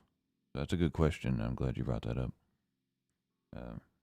If there's, send me a message or something somewhere if there's a program, and I'll take a look at it. I had a folder whenever I was a kid. One of those bifold manila folders. With the little tab on it, like you would store in a filing cabinet. And that thing was about 2 inches thick of printed off tabs. And it was back before there was even a print.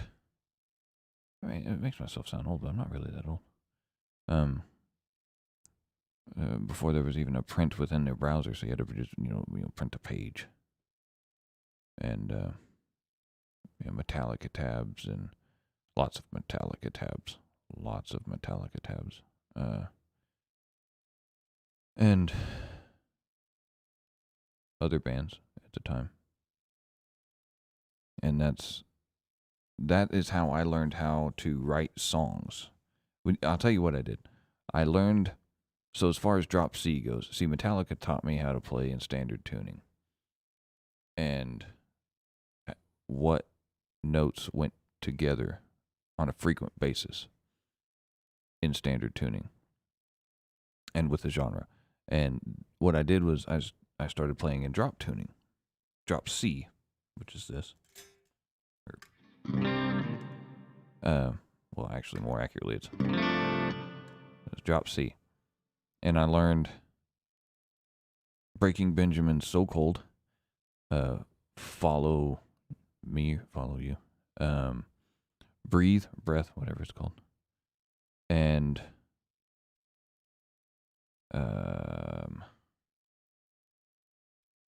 there's another one. There's 4 songs by Breaking Benjamin. So Cold, Breathe, Breath, whatever, Follow, and something else. That's not the actual name of the song, but there's another song. And they all are very, very similar. Very similar. But what that did by learning those 4 songs, is it taught me what notes typically go together in drop C. So, for example, So Cold by Breaking Benjamin.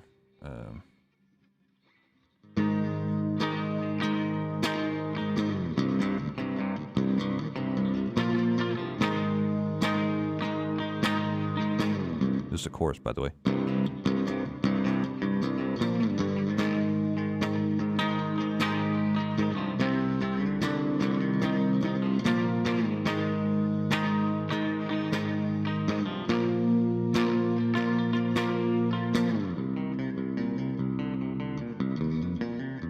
So you get these notes that you're playing over and over and over again. And breath is, let's see. I have to sing it in my head.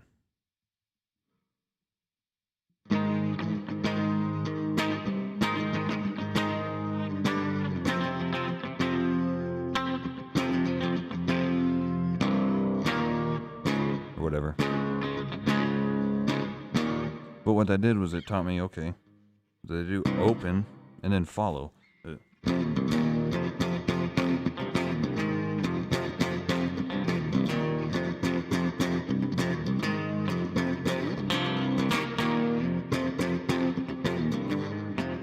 Yeah, I'm butchering it a little bit, but the chorus to follow is.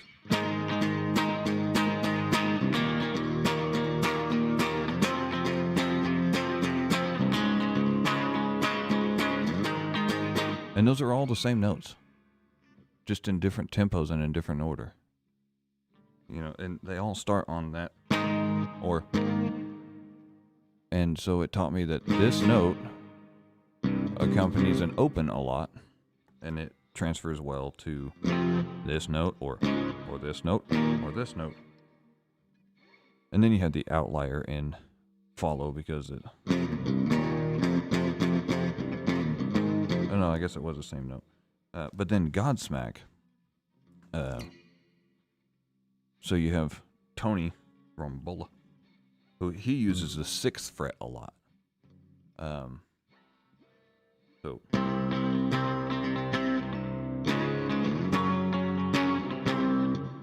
he goes to the 6th fret on the C. Anyway, what I'm getting at is that I learned how to play Breaking Benjamin, and it taught me a style of writing in drop C. And then I learned how to play Godsmack, and it taught me a different style of writing with a different sound in drop C. But they still used those notes. Open 1, 3, 5, and 8. And after learning so many songs, you see the patterns of these songs, and then you say, okay, well, if they can do that, then I can go.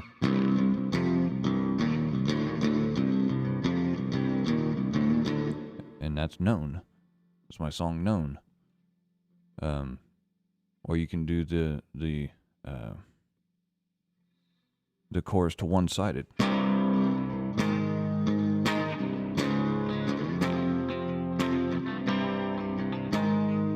And then switch it up whenever you're writing by yourself.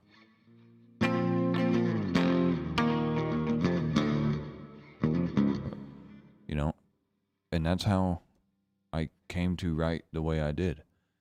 I also grew up on a lot of old country songs. Whenever I was a kid, somehow, I was on stage with Tim McGraw, Tracy Lawrence. I got to hang out with Brooks and Dunn a lot. Tracy Lawrence, I got to know him very well. Kix Brooks from Brooks and Dunn, so not Ronnie Dunn, but Kix Brooks. He and I, we would play trucks together because I had these little die-cast buses and semis that my parents bought me whenever I was a real little kid. And we would sit in the parking lots with the tour buses, and we would play trucks together. And I was real wee little, and then Ronnie Dunn would talk to my parents. Or there was a time I remember sitting outside playing, because I always took those buses everywhere. I have a fascination with tour buses. Tour buses to me, I've always had a deep fascination with tour buses. I've always wanted to buy one for myself. And you can't do this stuff anymore, but my mom and dad, whenever they were married, this many years ago, they They went to eat lunch or something with Tracy Lawrence on his bus, and I sat outside the bus and played trucks with the security guard, Tracy Lawrence's bodyguard. We just played trucks together. And I mean, I have a very long history of music. Billy Ray Cyrus carried me down the red carpet. I pushed a button. Hopefully, I didn't do anything bad. I lifted my hand, put it down, I pushed a button. And yeah, it's stuff that I remember that they probably all don't. There's um, so there's a clock that my dad made that had a picture of Tracy Lawrence and I. Tracy Lawrence was singing to me one year. I think he was in Nashville or something. And my dad made it into a clock. My dad is great at woodworking. And he made it into a clock. Somehow he got this thing to print off too. So there's a printed picture of me, and the clock is a guitar. It's a little guitar. It looks like a mandolin. But it's supposed to look like an electric guitar. And the body of it has a picture of Tracy Lawrence and I, and he's singing to me when I was a little kid. Excuse me. And we gave it to Tracy Lawrence, and my mom has it. I think I'm sure she does. My mom has a metric shitload of pictures, which I'm thankful for now. I joked that I was the most photographed kid at my age. But I'm thankful now. And she has somewhere a picture of me sitting on Tracy Lawrence's knee and that guitar clock with the picture of us. And last I knew, it was hanging up in his house, be it in Nashville or where have you. I haven't talked to Tracy Lawrence in, years. I would love to, to see if he remembers that. We're talking, 25 years ago. I'm 30 now. So yeah, 25 years ago maybe. But, I don't know. I guess a little interesting story time. One I didn't intend to go on. Let's see. Let's get back to the questions here. Breaking been so cool. Yeah. Did you sell all your drums? Yes. I sold all of my drums and all of my Mesa heads. I didn't sell any of my guitars because to me, it was difficult to get rid of the amp heads. But I got rid of all of my Mesa heads. I still have the cabs. It's hard for me to get rid of the cabs. They mean more to me. I still have the guitars and the basses. I didn't get rid of any of those. I just recently, last week, added a Line 6 Pod Go to limit myself. I was going to get the Helix, but I wanted to intentionally limit myself. So I went with the Pod Go. And I told myself I didn't deserve a Helix. But I sold the drum kit. I think I still have all the rack equipment. The Universal Audio and the Pro MPA, the Pro VLA, Seamstrix 2-channel mixer, compressor, which I have never used. It just sits there.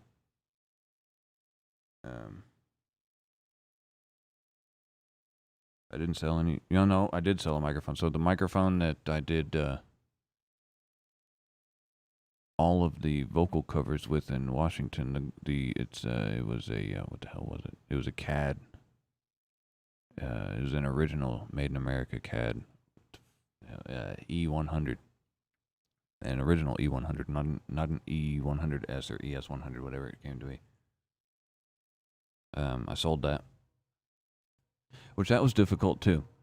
There goes that train again. That was difficult too. But yeah, I got rid of that.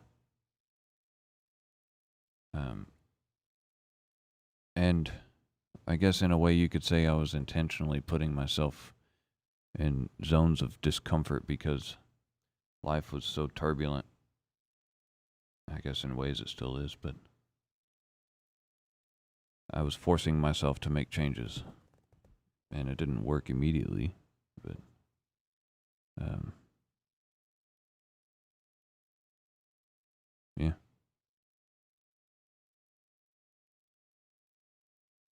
And speaking of covers, my cover of Letter for My Pen, I've had some questions in the past whenever I released that video, whenever I did the vocal performance of that song, not a cover, but vocal performance of that song.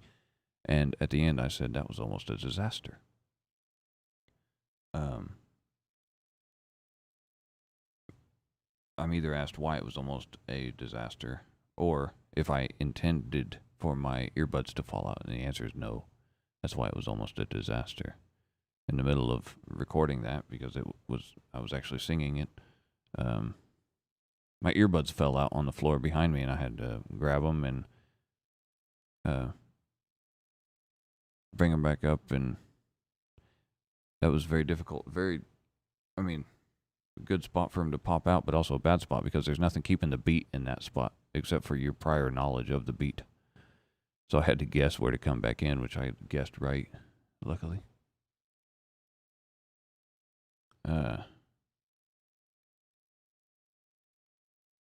Let's see.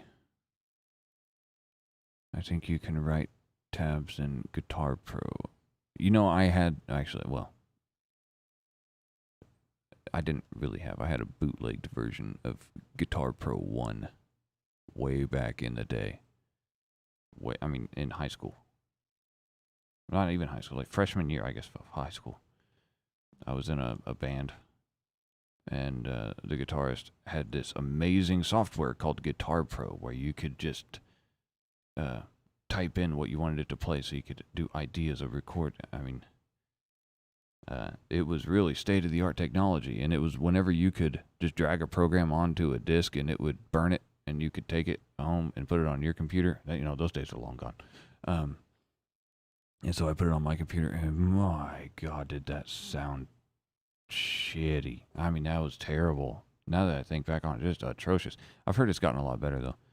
Of course, that's the way technology goes, but I'll look into Guitar Pro now, see what it's about.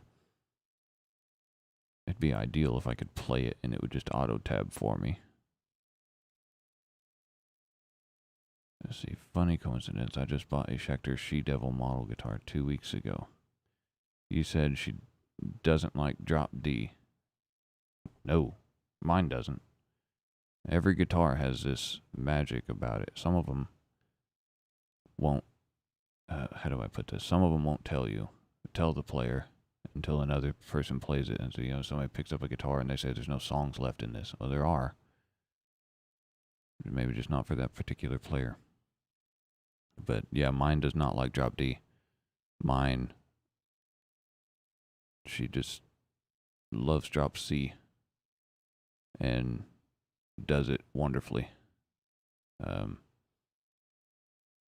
Any other tuning I've tried to put this guitar in, there's just something, it just argues with me.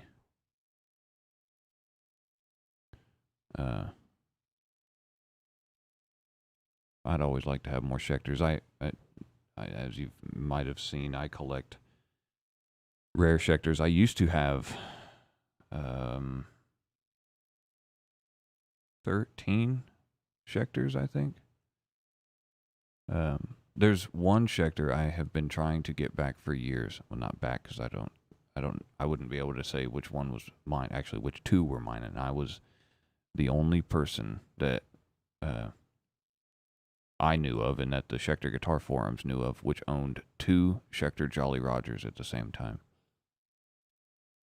And I've been trying to get my hands on one for years since then. I can't find one. And whenever I do, it's either sold or somebody wants an outrageous price for it. Except for one person who had a fair price, but they were an absolute dick. So I'm not gonna go that route. Um, Tracy Lawrence was my first concert when I was little. Yeah. Uh, I have a lot of memories of Tracy Lawrence and Tracy Lawrence's concerts, and um, like I said, Kix Brooks with Brooks and Dunn. I got to meet a lot of country stars. I had two brothers. They both passed now. Some of you might know, some of you might not, but they were twins. Um, the first one was born with cerebral palsy, and he became a close friend with Randy Owen from Alabama, and Alabama was his favorite band. And whenever Alabama would come through, especially in his adult life, my brother, who lived in a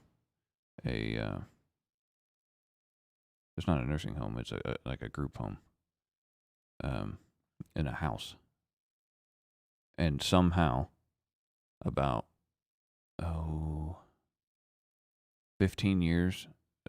This is separate from the Alabama story. So my brother spent a lot of time in the state hospital whenever he was first born, uh, since he had cerebral palsy and other complications. And he had a roommate, and they got separated after they both left the hospital. And then about 15 years later, whenever my brother, he was 18, 19 at the time, he moved into a group home, a house, a really, really nice house, and had a 24-hour care system, a private care system. And uh, my dad got a phone call um, saying that my brother was being disruptive. And uh, my dad said, well, "What do you mean he's being disruptive?" And they said, "Well, I think you need to, you know, this was 2.5 hours away from where we lived. So I think you need to, probably come here and we can talk about it." I said, "Okay." And I remember going uh, with my dad or my parents. I think they were still married at the time. No, they weren't. Anyway, we went, and my dad walked in the house and he heard a voice, and he somehow recognized this voice, and he went back to my brother's room, and my brother's roommate was the same roommate that he grew up with in the state hospital. They both somehow completely coincidentally ended up in the same private care um, mansion, basically. Really nice house. And they just raised hell all the time. And they both had cerebral palsy, but my brother couldn't walk. He was in a wheelchair. And his roommate um, couldn't walk. He was paralyzed from the waist down, but he could move with his arms. And they would, in the middle of the night, his roommate would get out of bed. And my brother loved music the same as I. And he had a big stereo. And his roommate would go and he would talk to my brother, and they would put on Alabama or another country artist and blare it as loud as they could at like 2 in the morning for the whole house to wake up and listen to. It's magnificent. They were awesome. It was hilarious. Uh, let's see. Cody's going to bed. Okay, so thank you very much for being here. Don't be a stranger in Discord. I'll try not to be. There's a if there's a link that is up in the comments. I posted it. There was a question about the Discord and a way to get in. So I went, and I haven't posted in there in a while, but Cody made the Discord a long time ago. But I posted a link in there if you're interested in that. But what do you say we return to the last song?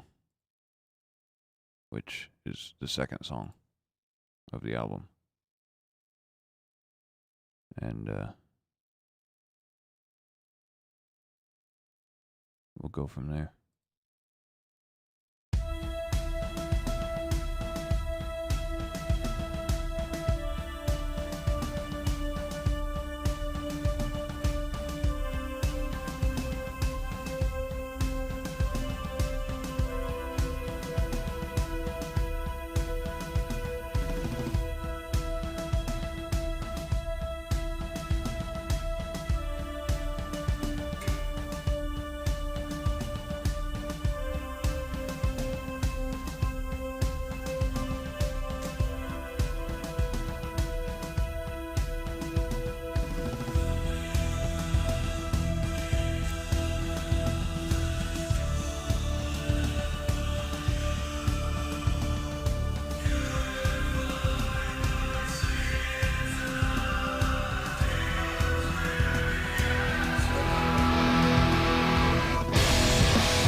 Into the sky, frozen deep in this broken road of mine. The world is my medication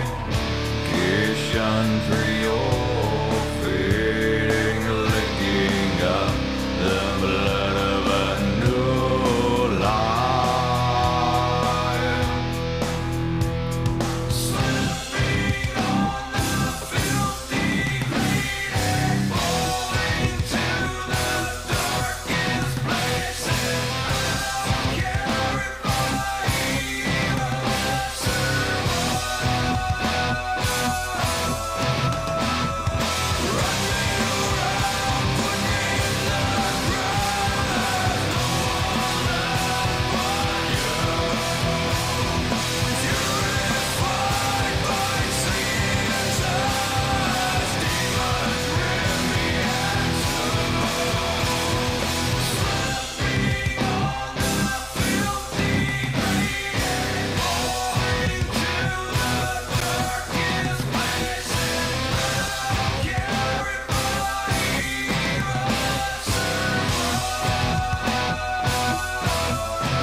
There you go.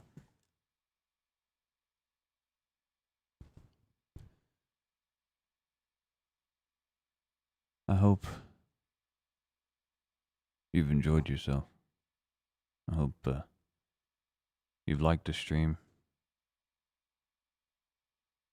I've enjoyed it. I thank you very much for being here. I look forward to seeing you again. Hopefully, you come back.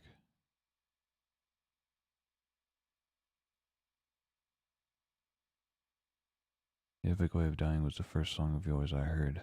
The song was all the convincing I needed to buy Scream Therapy. Could you talk about the inspiration for that song? First off, thank you very much for buying Scream Therapy.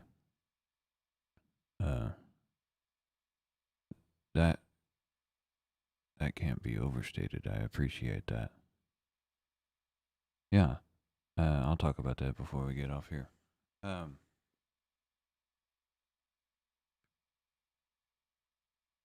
So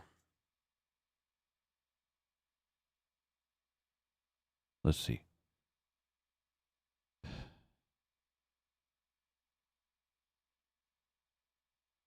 I'm trying to remember to where I word it properly here.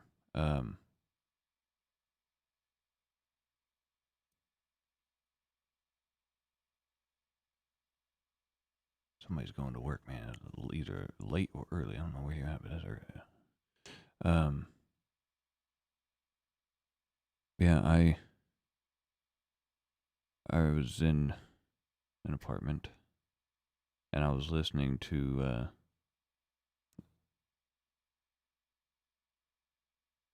older music that like not I guess not really older, like late, say 2008, 2009 new metal music, and I found those three notes years before that I liked. I was in a music store and I found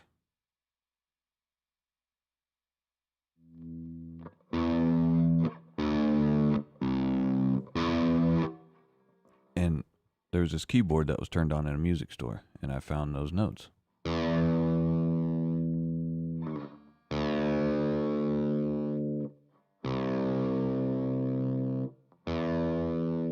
And I was playing them just like that.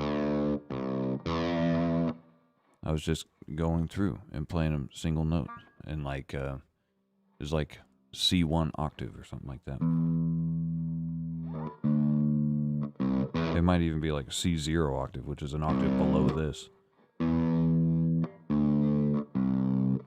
And I remembered that, and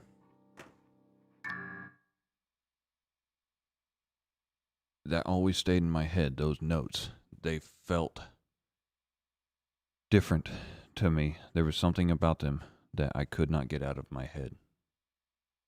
And it was that way for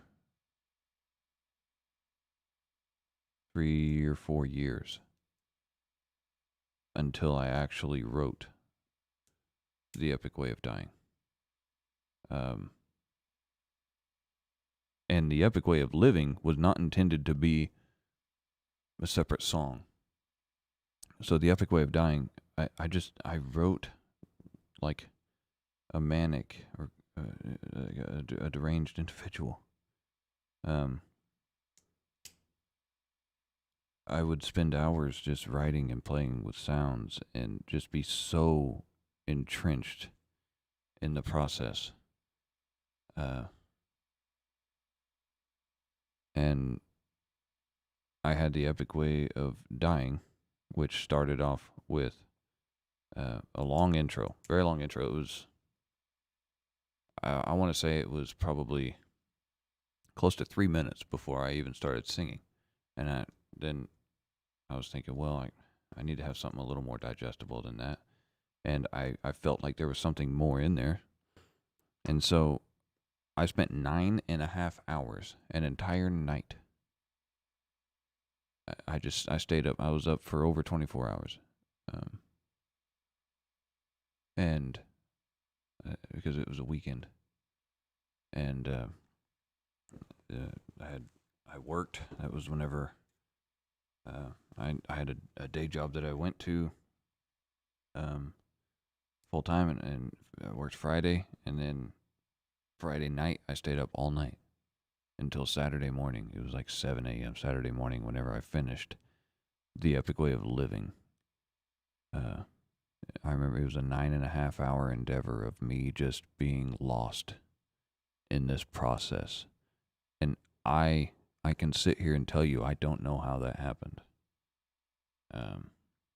I really don't. I listened to The Epic Way of Living, and I enjoy it as a fan. I don't know how I manifested that. There is a significant level of intricacy that is inside the epic way of living. It is intended to be listened to in a dark room. That is. I know we're getting off topic at the epic way of dying, but it is connected. It is the I guess the alpha of the omega in those two regards. The epic way of living is, I intended it, or not initially, but the way it came out and the way that my brain told me, okay, this is how this is supposed to be consumed, is in a dark room with a medium volume and your eyes closed. So you can, it is, I don't know how to accurately describe it. The epic way of living is a message inside of itself that represents the world. That's the closest way I can think of putting it. And the epic way of dying, so I wrote that off of the intro, so it shortened the intro. And I had those 3 notes that were in my head. And the ending went on forever.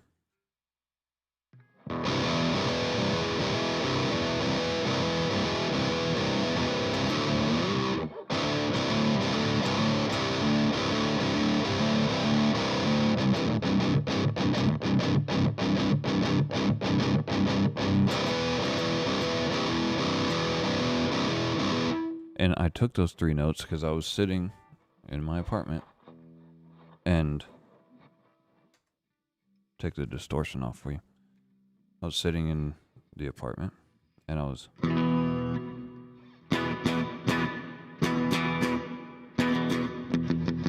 just hashing through these notes.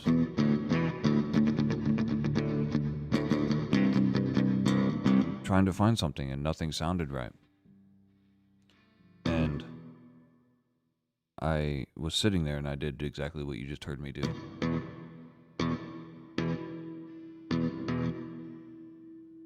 And so I was just sitting there thinking, just...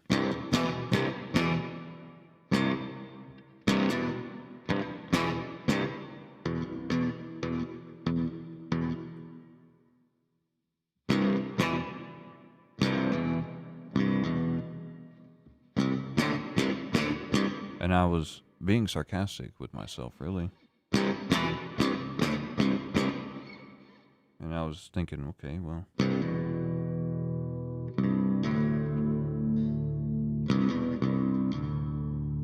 I could do that. No, that ain't right. So... No, that's too drony. And then it morphed into... Hold the last one. So...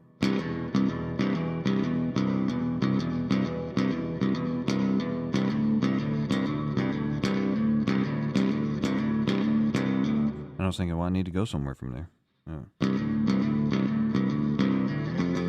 No, that ain't right. That just ruins it. And it was just me sitting there messing with it. And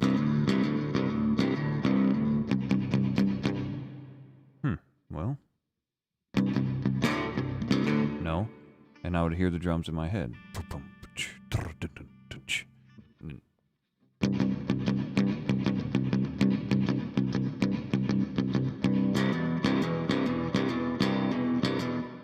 have that same drive that makes the turn.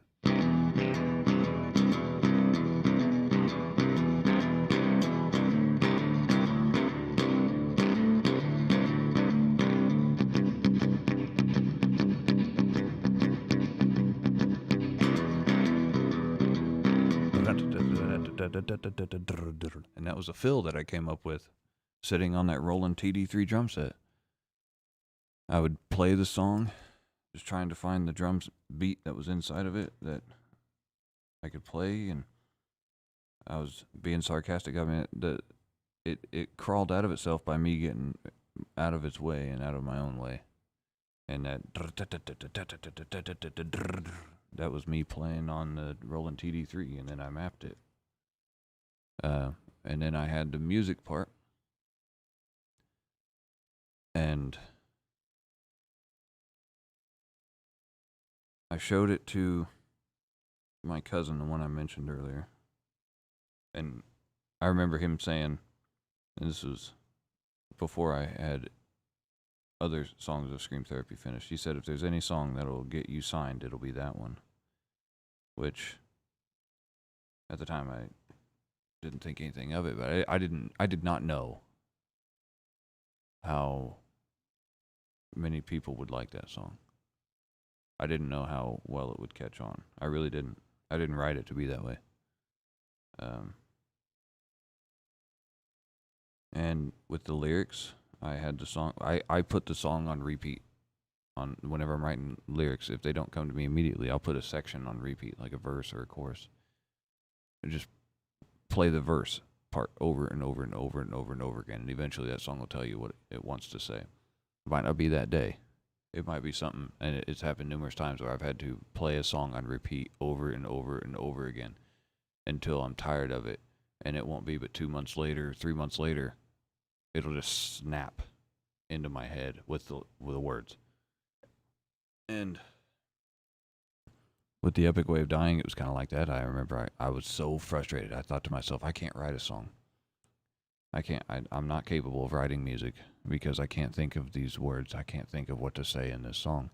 I remember being so damn frustrated. Actually, put this down here. I will show you something. Hopefully without breaking the she-devil.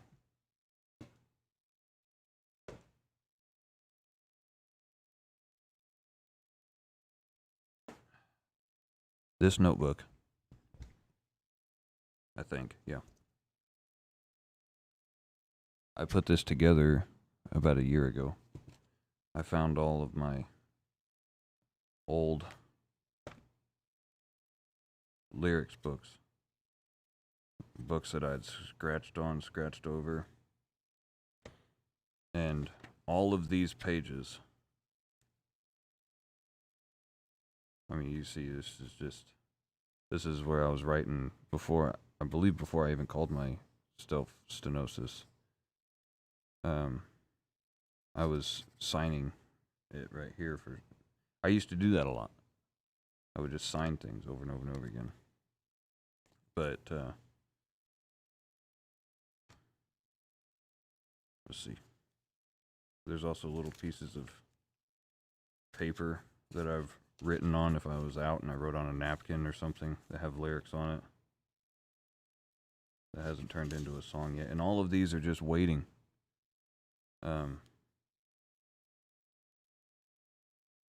It's interesting, the time capsule that these are. But they're just waiting for the music to come into the world. They're already in the world, just waiting for the music.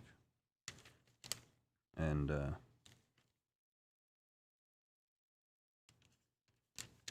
let's see, somewhere in here, I was thinking it was this notebook, are the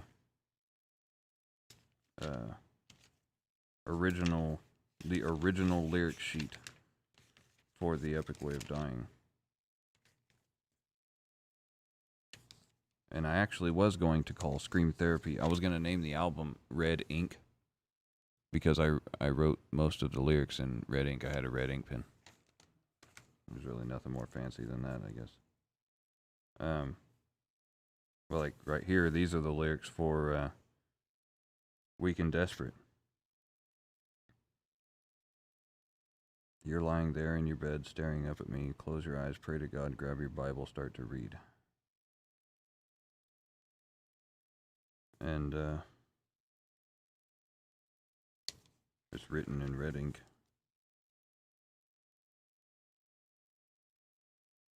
Yeah, these, and then I have notebooks of modern, like current lyrics, but these are all old. Just words.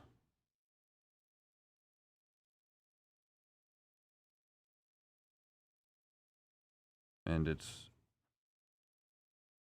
interesting to go back and read them. And so, I wish I could find the Epic Way of Dying right now, but I can't. And so I sat there and I played it over and over and over again, and it didn't come to me, and I felt like I couldn't write music. And then one day, it hit me like a ton of bricks. And I was standing up with a microphone in my hand. This microphone is an AKG D7, and I played the chorus, and I was just recording rough takes. The chorus was playing in my head, and it cycled back and run me around, put me in the ground. There's no one left but you. Purified by Satan's eyes, demons rip me in two. That just bleh, out of my mouth. And cold wind is the only way to bring the heat inside into my hands and through my eyes. Contracts that must be paid, closed wounds that must be laid open again, cutting deeper inside. All of the lyrics just came to me. And, the first verse, I've tried to sit here waiting. I've looked into the sky, frozen deep in this broken rut of mine. And my brother had, whenever I wrote the lyrics, my brother, the first one, had just passed away. So the world is my medication for your fading and licking up the blood of a new life.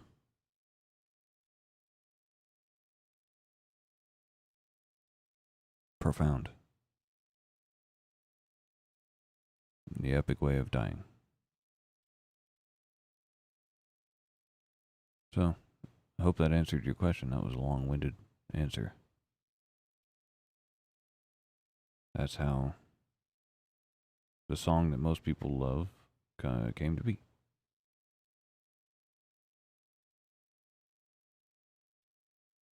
But I thank you very much for being here. I hope you're doing well. I hope that if and when I do another one of these, I'll see you again.